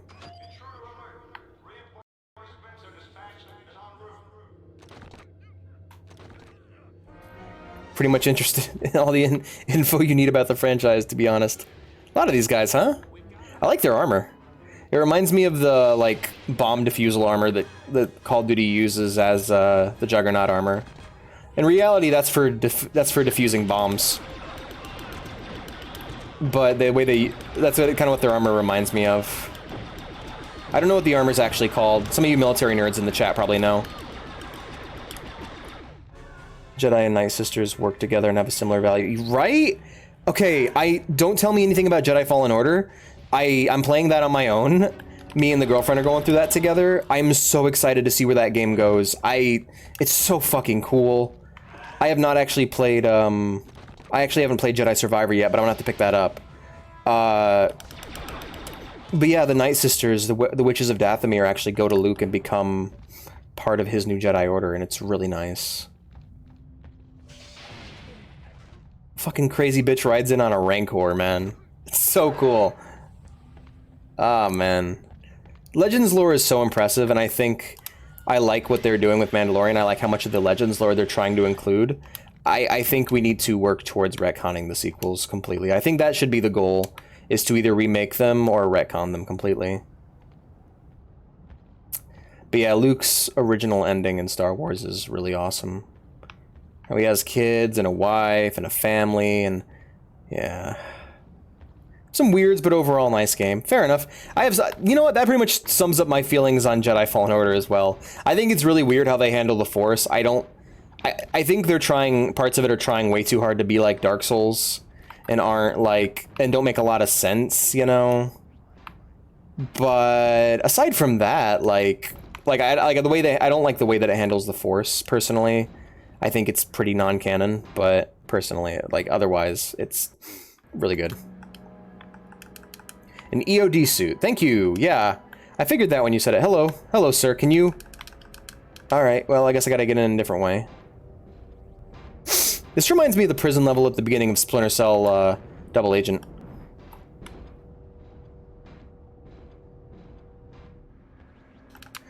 What does the EOD stand for? Explosive Operating...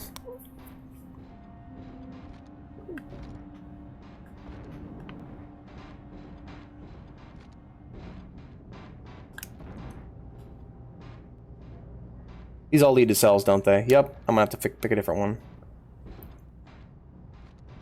That's kind of how I feel about this game, too. It's like, there's some weird janky bits, but overall it's a nice game. It is amazing to me how many of these Star Wars games were as good as they are. Alright. Sorry, Ven is locking, you don't have a pick, right? That's what I was thinking. Explosive Ordnance Disposal. Nice! Okay. Makes sense. EOD. Kick-ass. Learn something new every day. You know how awesome that statement actually is? The fact that I'm actually learning something new every day. I would go to school every day and learn fucking nothing. Isn't that are those geese? Are those Geeska? Are those fucking Geeska? Oh no, Womp Rats. Alright. I was hoping for Geeska. Geeska are fun. They're like little frog things.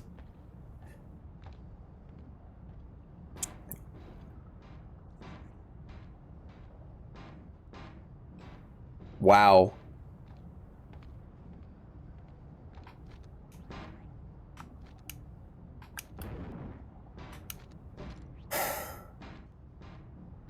Sounds like you didn't go to explosive school. I didn't. I'm a fraud. I'm a hack fraud. How can I stream without explosive school knowledge? Explosive school? Lesson of the day, think fast. Explosive school, also known as an American school. Alright, I'm sorry, that's terrible. Alrighty, where am I going? Oh, I'm not a bozo. Hey, there's the guy. Oh shit. Oh shit, it's her! You're a bounty hunter. Subalto sent you. No. I'm staying right here. Shut up and follow. Don't say that in chat. You're an escapee now that blast you on sight. Blast me? That's nothing compared to what Yes! I'm supposed to do. I ain't That's what that is. Think fast. no way. Ah, gas. Fennec? Yeah, it is Fennec. Help! Guards! I'm being kidnapped. He's being kidnapped. Help him. Help him, Django Feet.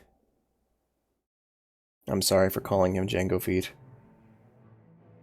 Bitch, are you for real? But yeah, my dream Star Wars project at the moment is a... But I love to eat thermite.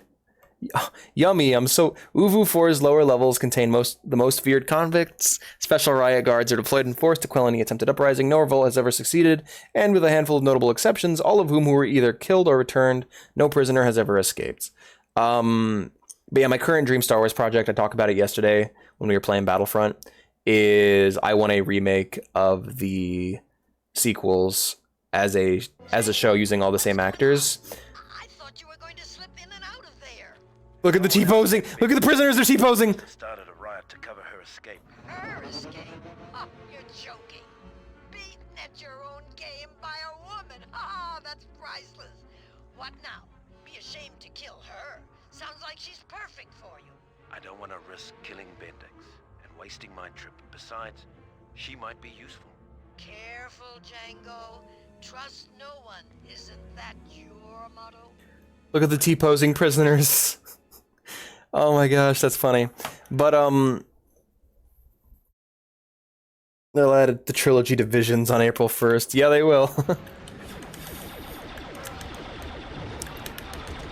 Don't mind me, just dodging the turret fire. They nailed the feel, by the way. This is exactly how you'd expect a Mandalorian jetpack to control.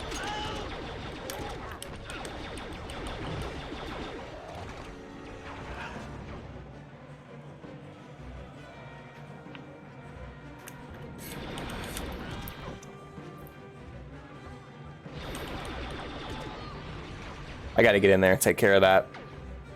That can't continue to be a problem. Let's enter here. Yes, they were very useful. Well, useful for him. Wait, Fennec? No. Sorry, that's not Fennec. That's not Fennec Shine. That's the shapeshifter lady from Attack of the Clones. I'm sorry, I got the names wrong. It's not Fennec. I wish it was Fennec. That'd be sick, but no, Fennec's like a child now, probably. Also, damn, look at that health. I need healing badly. Someone needs to drop a health pack. Zemweser, thank you. Oh, I'm not that familiar with characters from this era, so you can forgive me if I don't know them. I mostly know Jedi from the, oh shit, hey, book recommend, Master and Apprentice. Really good book. It's about Obi-Wan and Qui-Gon, and it's a really good story.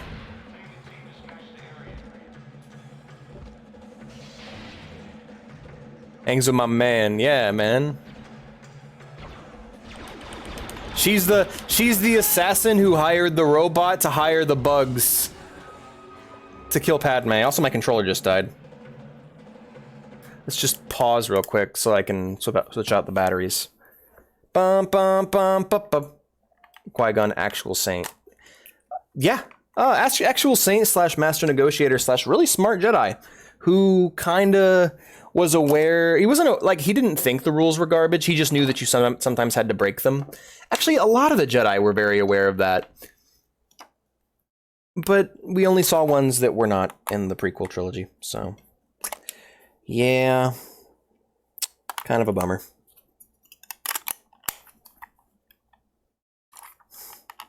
The Jedi are funny because they kind of have the microcosm of the idea that Andor put forward, is that if you give people unfair rules, you will inevitably see people rising up against them, which is why the Sith exist. Didn't he become a Force ghost? Yes, but he shouldn't have. According to Clone Wars, he shouldn't have, but Obi-Wan was clearly made by people who weren't aware of Clone Wars, which is funny because Clone Wars has kind of become the main storyline of Star Wars. So it's weird that they didn't pay attention to it. You can tell what people know of when they make their Star Wars stories nowadays, to be honest. It's like, hey, did you read the most important part of the entire timeline? Or did you watch the most important part of the entire timeline? Because we can tell if you didn't, and it was very clear that whoever made Obi-Wan were not aware of Clone Wars. Which is funny, because most of Obi-Wan's story takes place in that. It's the single most important piece of Star Wars lore. Hoping Django to be in Book of Boba Fett does... No. No, it doesn't. And it also applies to a very select group of Force users. It's like the final step of being a Jedi. And yeah, there's no there are Sith ghosts, but they work differently and they don't really have a choice in the matter. Sith ghosts, you don't want to be a Sith ghost. Being a Sith ghost is fucking hell. It is a horrible, horrible, horrible, horrible existence. You're basically a miserable spirit bound to a location and you can't go anywhere else. Whereas a Force ghost is the last step that a Jedi has before becoming one with the Force. It's also temporary. That's the other thing. You don't stay a Force ghost forever. You'll eventually just become part of the Force and reach basically enlightenment. It's the final step of Jedi training. Blahaj. Saddening. Yeah, he's just dead. That sucks. Is what it is, but... So yeah, not every Jedi is going to get a Force Ghost, and Mace Windu was not able to finish the training.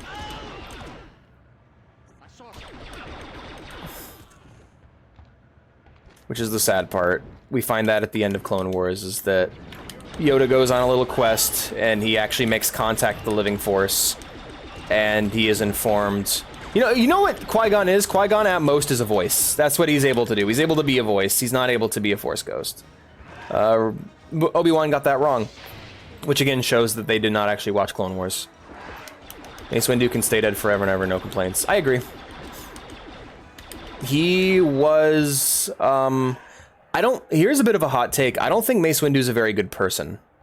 I think he is... You know who he is? Mace Windu is one of those motherfuckers who goes to prison who is like a really bad scumbag, and then they come out and they're a born-again Christian. But they're like fucking insufferable to be around, because you can tell they're the exact same kind of person. They've just found a new channel for their shittiness. They've gone from being an asshole to a Christian asshole. Nothing against Christians, by the way. I want to point that out.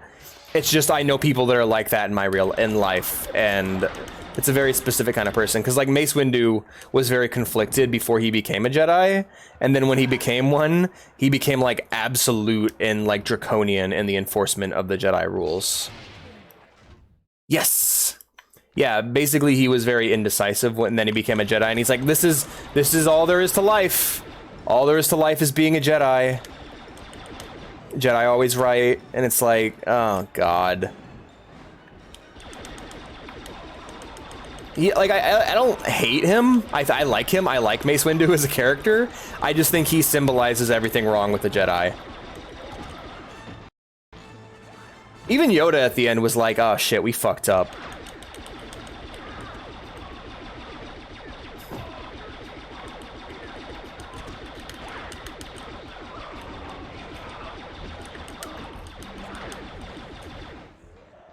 Even the fort, like, trying to get canceled again in the two bounty stream. Then you apologize. Handu did. Even Plo was a bit soft on Boba. Yeah, right.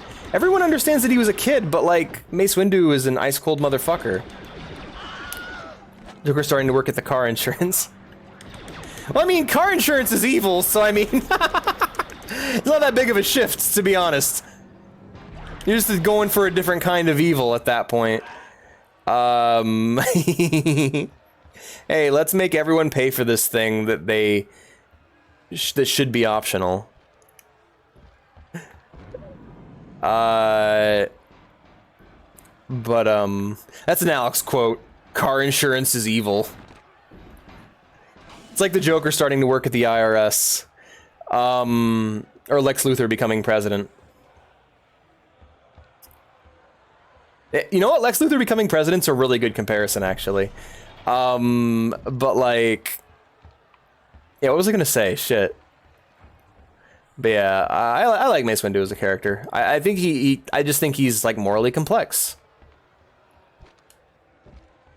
Let me out! Let me out! There we are. I made it. He's gonna join the IRS. He's afraid of the IRS.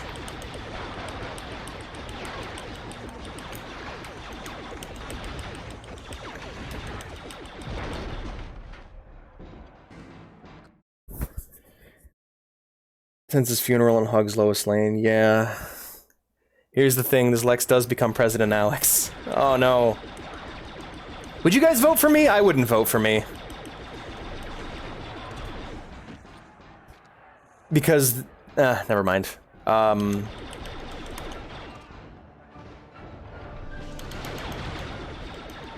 There's a lot of moral complexity to Star Wars. It's just, I have a question for you guys. Is the Force evil? So, the reason why I want to, my argument for the Force being evil, or at least amoral, is the prophecy of the Chosen One. Now, the prophecy of the Chosen One has two sides. It has the light side and the dark side. The light side is that someone will be born, an extremely powerful Force user will be born that will single-handedly bring balance to the Force. Now, bringing balance to the Force does not mean that there's an equal amount of light side and dark side Sith users. That's not what that means. That's something that the sequels got wrong and that a lot of people get wrong. Bringing balance to the Force means that there are no more people abusing the Force as the Sith does. Think of the Sith not as people who utilize the dark side of the Force, but as basically drug addicts or Sith or Force abusers, right? So that's what the Jedi believe. They will defeat the Sith and bring balance to the Force. That's what the prophecy is. The dark side of the Sith interpretation of the prophecy is that someone will come along known as the Sithari, who will become the most powerful Sith, who will embody the entire belief system of the Sith. Right? Thanks, Nitrous. And so what the prophecy basically states is that Anakin is the Chosen One. Anakin is the Chosen One who will bring balance to the Force, and the Sithari, the Sith side of the prophecy, is that Palpatine is the chosen Sith that will achieve victory for the Sith, right? Both come true. So let's talk about this for a second. I'm gonna have to put my controller down and talk about it. So, all right. Jedi side of the Force is the Jedi prophecy. Anakin Skywalker will defeat the Sith, which he ends up doing, and will bring balance to the Force. Problem is, the way he goes about doing that is by... They're waiting for Sithler.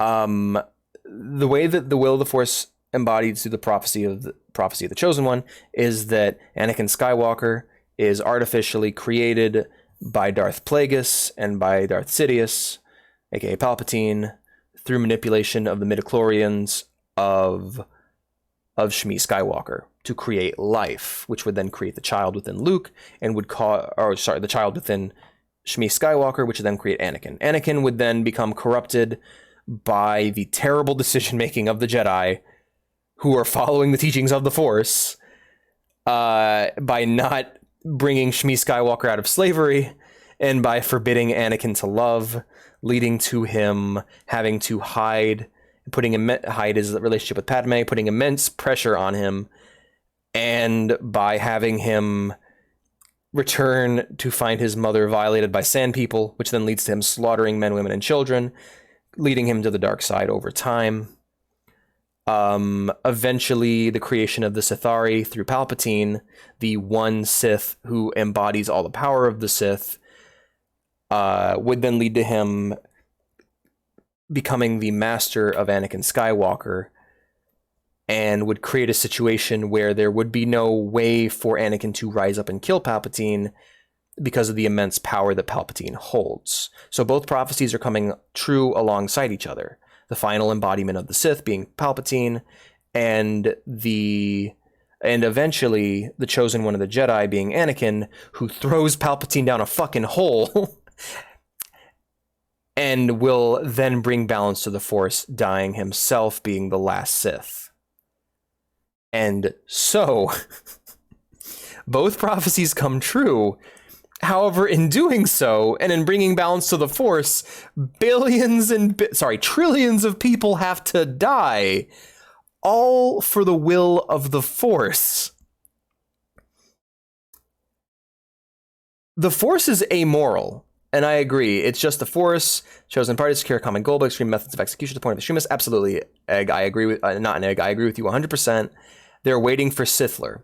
So at the end of the day, at the end of the day, the Force, in its amoral wisdom, kills trillions of people through its will, the will of the Force. Kreia was right. Kreia was so fucking right. Kreia is a character in Knights of the Old Republic who believes that the Force, and specifically the Force's will, having an influence on mankind is detrimental, and she is so fucking right. Exactly. It's like a chaos god. The Force is fucking evil. And that's why at the end of the day, the person who saves the world is not the chosen one. Saves the galaxy is not the chosen one. It's not the Sithari. It's one dorky boy from Tatooine named Luke Skywalker, who willingly on his own decides that he's going to save the people he loves, regardless of what decisions they made, and that he's going to forgive them. It is the free will of a single boy. One dorky boy, this one weird trick, the Force hates it. One dorky boy saves the day. Exactly, and that's what I love about Luke Skywalker and why I can't stand the sequels, is that, like, I've always felt like when Maul asked Obi-Wan in Rebels if Luke was the chosen one, and Obi-Wan nodded his head, I believe that he genuinely believed that at that moment, but he was wrong. And the most important thing about that scene is not that Luke is the chosen one, it's that it brings Maul some fucking peace for once, you know?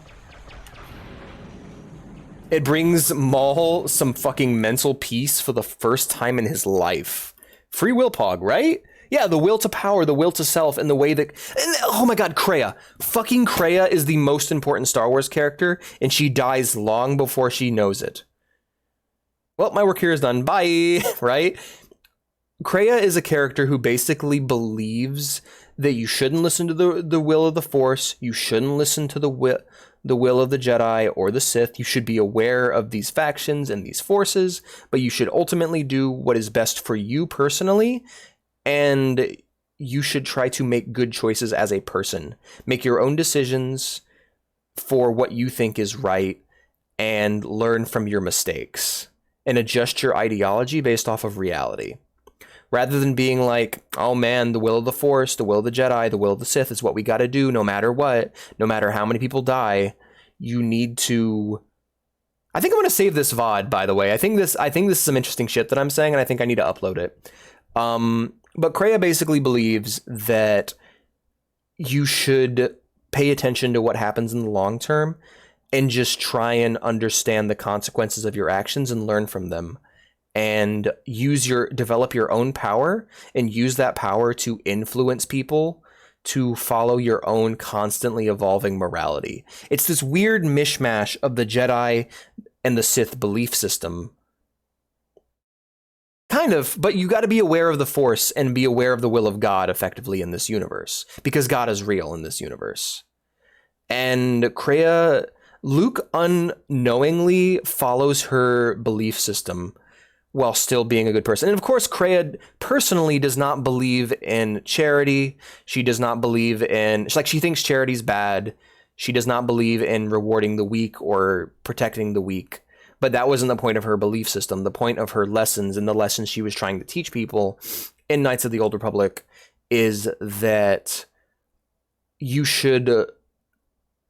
have your morality be based off of logic and reason over a long period of time. You need to learn from your mistakes and use your own power to influence others to basically act towards the greater good. Consequentialism, perfect. That's actually a wonderful way of putting it, or causality. It's a really weird belief system, and people have made... If you guys really want to get into like the weirdness and the nitty-gritty of Star Wars lore, just look up Kreia on YouTube. There are so many videos about her, because she is basically a walking philosophy book. Consequentialism. If that's what that sounds like, then yes. Kreia is probably the most important Star Wars character, and that's why people get so like... People are like, play Knights of the Old Republic, holy shit! Because it contains the most important Star Wars lore. Revan to a lesser extent. Revan is just using his own interpretation of her beliefs, because Kreia was Revan's Jedi Master. But ultimately, Revan carved their own path, and that's what made them so great. Similar to Luke, Revan carved their own path. No, we need to actually save our state here because I'm gonna die if I don't. Save state, and that's what will be our respawn point from now on. Kreia. I'll actually link you guys a video both in the chat and in the Discord if you guys are in there. If you haven't joined the Discord already, be sure to do so. I'm gonna use this as a chance to shill our Discord. Boop. There you go. Let me go ahead and grab you guys the video. Kreia. We're just gonna go ahead and look up Kreia. Here we go. The Philosophy of Kreia. A critical examination of Star Wars. This is one of the best videos on YouTube and one of the best Star Wars videos. I will link that shit right here. Watch this. Set it aside for later. It is very, very, very important. I'm posting it in gallery. If you guys have access to the Discord, I'll even pin this shit. I cannot stress how great this video is. Sorry, I know I'm being a dorky fanboy right now, and I feel like I'm in a space right now where I can express these feelings. So personally, let me share the video, make sure the stream's working properly before I do anything else. Boop, boop.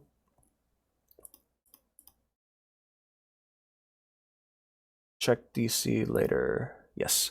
But yeah, be sure to, yep. The link to the Discord's also down below. If you just scroll down a bit. But definitely check that out. But yeah, it basically explains why Luke, why Revan, why Kreia are so important, and why the Jedi are wrong about a lot of things. I don't agree with a lot of this guy's other videos, but this specific video is wonderful. Wonderful. Make sure that let's make sure that this is working. Also, I want to point out Kreia herself is not a good person. She is one of the most evil Star Wars characters, but it's what she preaches that's important.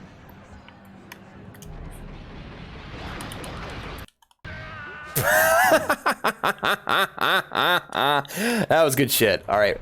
That was just an emergency save, by the way. Let's do library, please. I'll check it DC later. Hell yeah. But yeah, basically the idea is that the Force itself is...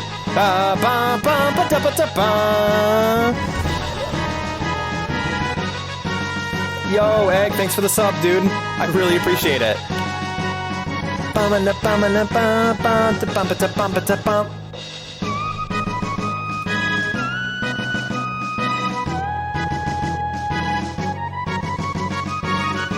just partying, man. I can't hear myself think. This is so loud.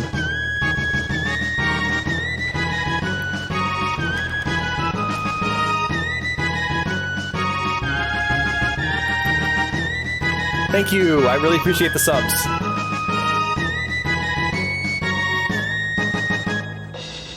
I love Throg's theme. It's so good. Such a great song. Thank you so much for the sub, Egg. I really appreciate it. Shit, I lost my train of thought. But yeah, it's an interesting story. It's an interesting character. And it really... it's why I love Star Wars. At the end of the day, that ideological struggle, the existence of the Force, and these characters that I love, I genuinely think that Star Wars has some of the best villains in fiction. And it's why getting into the nitty-gritty of why I love it so much is talking about this kind of thing. The idea, the wars of philosophy, psychology, and faith that exist within 40K, or not 40K, in Star Wars, and 40K as well, but in Star Wars is just so fascinating to me. I love the contrast, the battle between the Jedi and the Sith, and the kind of stories they're able to tell from it. Because ultimately, at the end of the day, this really cool, ideological struggle is in service of a really good story, which is great.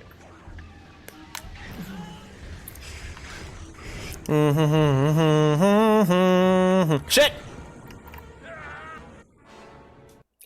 Well, shit. That could have gone better. Me, me, me, me, me, me, me, me, me, me, me. Me, me, me, me, me, me, me, me, me.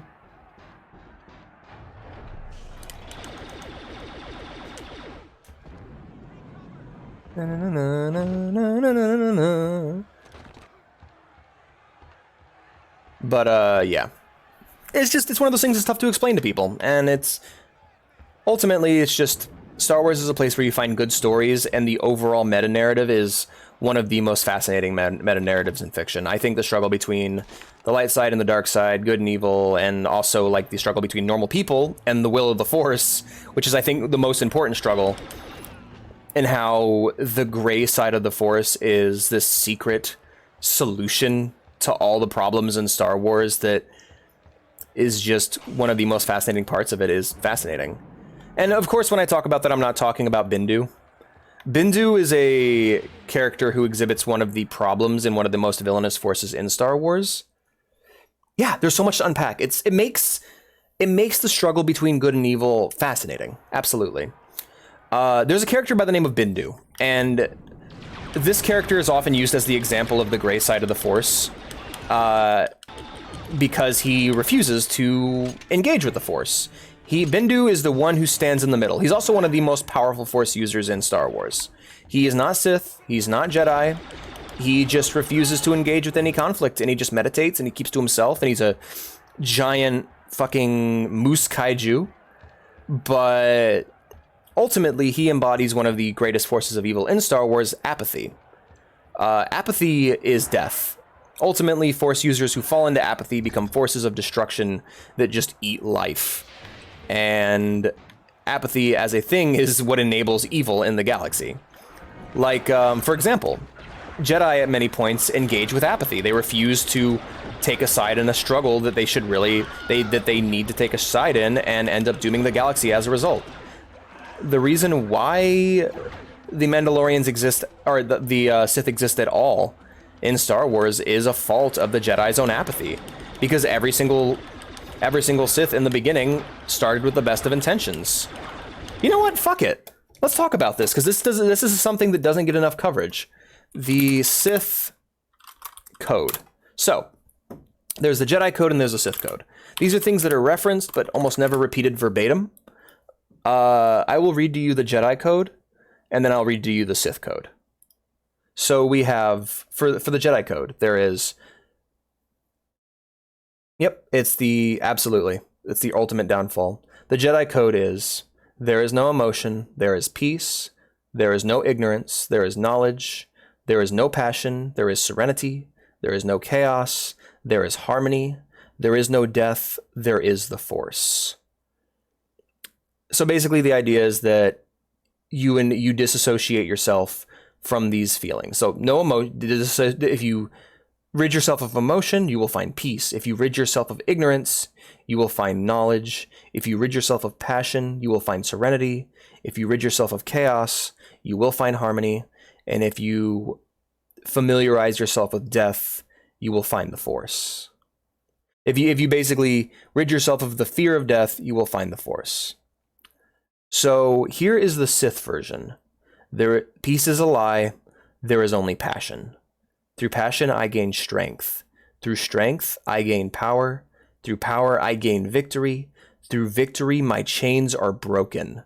The Force shall set me free. And the great thing about the Sith code, and it's something that I find so fascinating about it, is of course there's the beginning part. Hey, peace is actually an impossibility. Let's embrace passion.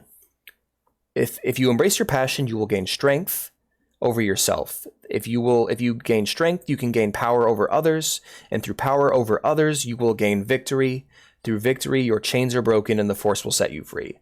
This is a specific ideology meant to appeal to the oppressed. The Sith cannot exist as an ideology and as a power unless people are oppressed and unless people are allowed to be oppressed, you know? Like, if you do not have the Sith the dark side of the Force cannot exist when there is no oppression. And that's the most important thing about it. Apathy and allowing people to be oppressed is what creates the Sith. And it's one of the most fascinating things about life, because that's been shown in our own history. People refusing to stand up against evil when it shows is what allows evil to grow. A lot of people who turn to evil are created by being oppressed in the first place. Like, if you look at the history of a lot of dictators and a lot of just despicable people in history, they feel oppressed by a greater power, And through the apathy of others to actually listen to these people and understand them, they pursue power themselves and become the oppressor. This feels like Sunday church, amen, brother. Right, yeah, the codes are fascinating. I don't know if the Grey code is real, because the Grey probably shouldn't have a code, because they're the Grey. But whatever. Anakin's anger so well. Absolutely, because he is oppressed. They refuse to acknowledge his slavery. They refuse to free his mother from slavery. And in doing so, they created the worst Sith in history. And of course, you get characters like Palpatine, who is a sociopath. Palpatine was never a Jedi. That's the most important thing about him. He wasn't a fallen Jedi. He was just fucked in the head from birth. He was like Jeffrey Dahmer. He was like Patrick Bateman. He is a sociopath. And because he was a sociopath, he ultimately became the best Sith Lord because the will to power was born in him. He likes to manipulate others. He doesn't have feelings of empathy or goodness in him. Not a choice, it's a lifestyle, absolutely. The Sith Mamel grind set, he was born with it, you know? And like, ultimately, because the Jedi refused to actually do what was necessary and stop him and stop the Sith and actually be aware of the secret Sith within them, and also they refused to help Anakin, their apathy led to death. It led to the death of nearly the whole galaxy because the will of the Force is apathy. Anyway, let's get back to our fun bounty hunter game. This is some sick shit, and I fucking love. It's what made me fall back in love with Star Wars. Fucking the sequels broke my heart, and the Knights of the Old Republic, the expanded universe, and Clone Wars are what brought me back. Also, I'm out of time. I hope you guys really enjoyed the stream. I had so much fun this time. It was really great talking about all this crazy Star Wars philosophy shit. And yeah, we're gonna go ahead and find ourselves another Star Wars streamer to raid. I will save the VOD. This will be the first VOD that I will upload on the channel, and I will be linking them in the Discord. So hey, if you haven't joined the Discord already, be sure to join. It's where I live. GeneForge 5? NBA 2K23. I don't know if I want to... Alright, well, we'll find something else then. You know what? Since I've been referencing Knights of the Old Republic this whole time, let's find ourselves a Knights of the Old Republic streamer. Dun dun dun dun dun dun dun dun dun dun dun dun dun dun dun dun. Bum bum bum bum bum bum bum bum bum bum bum. I love this track. Let's check in and see how this person is. If I tried to lie, Bastila would be like, are you sure about that? This is a great time to actually do this because it's early on in the game. We're gonna go ahead and raid Crooked Hat Cafe then. We must discuss recent events in light of this new information. We should consult the Jedi Archive. All right. Thank you so much for being here, everyone. I really appreciate it. We're gonna go ahead and raid. Crooked Hat Cafe. Return to your ship with Bastila, and we will summon you when we are done. That's weird. Padawan, you have that was fast. Discovering the star map. All right, everybody, get ready. But there is more you must do in the battle against Malak and the Sith. Yes. No victory over the Sith. Later, guys.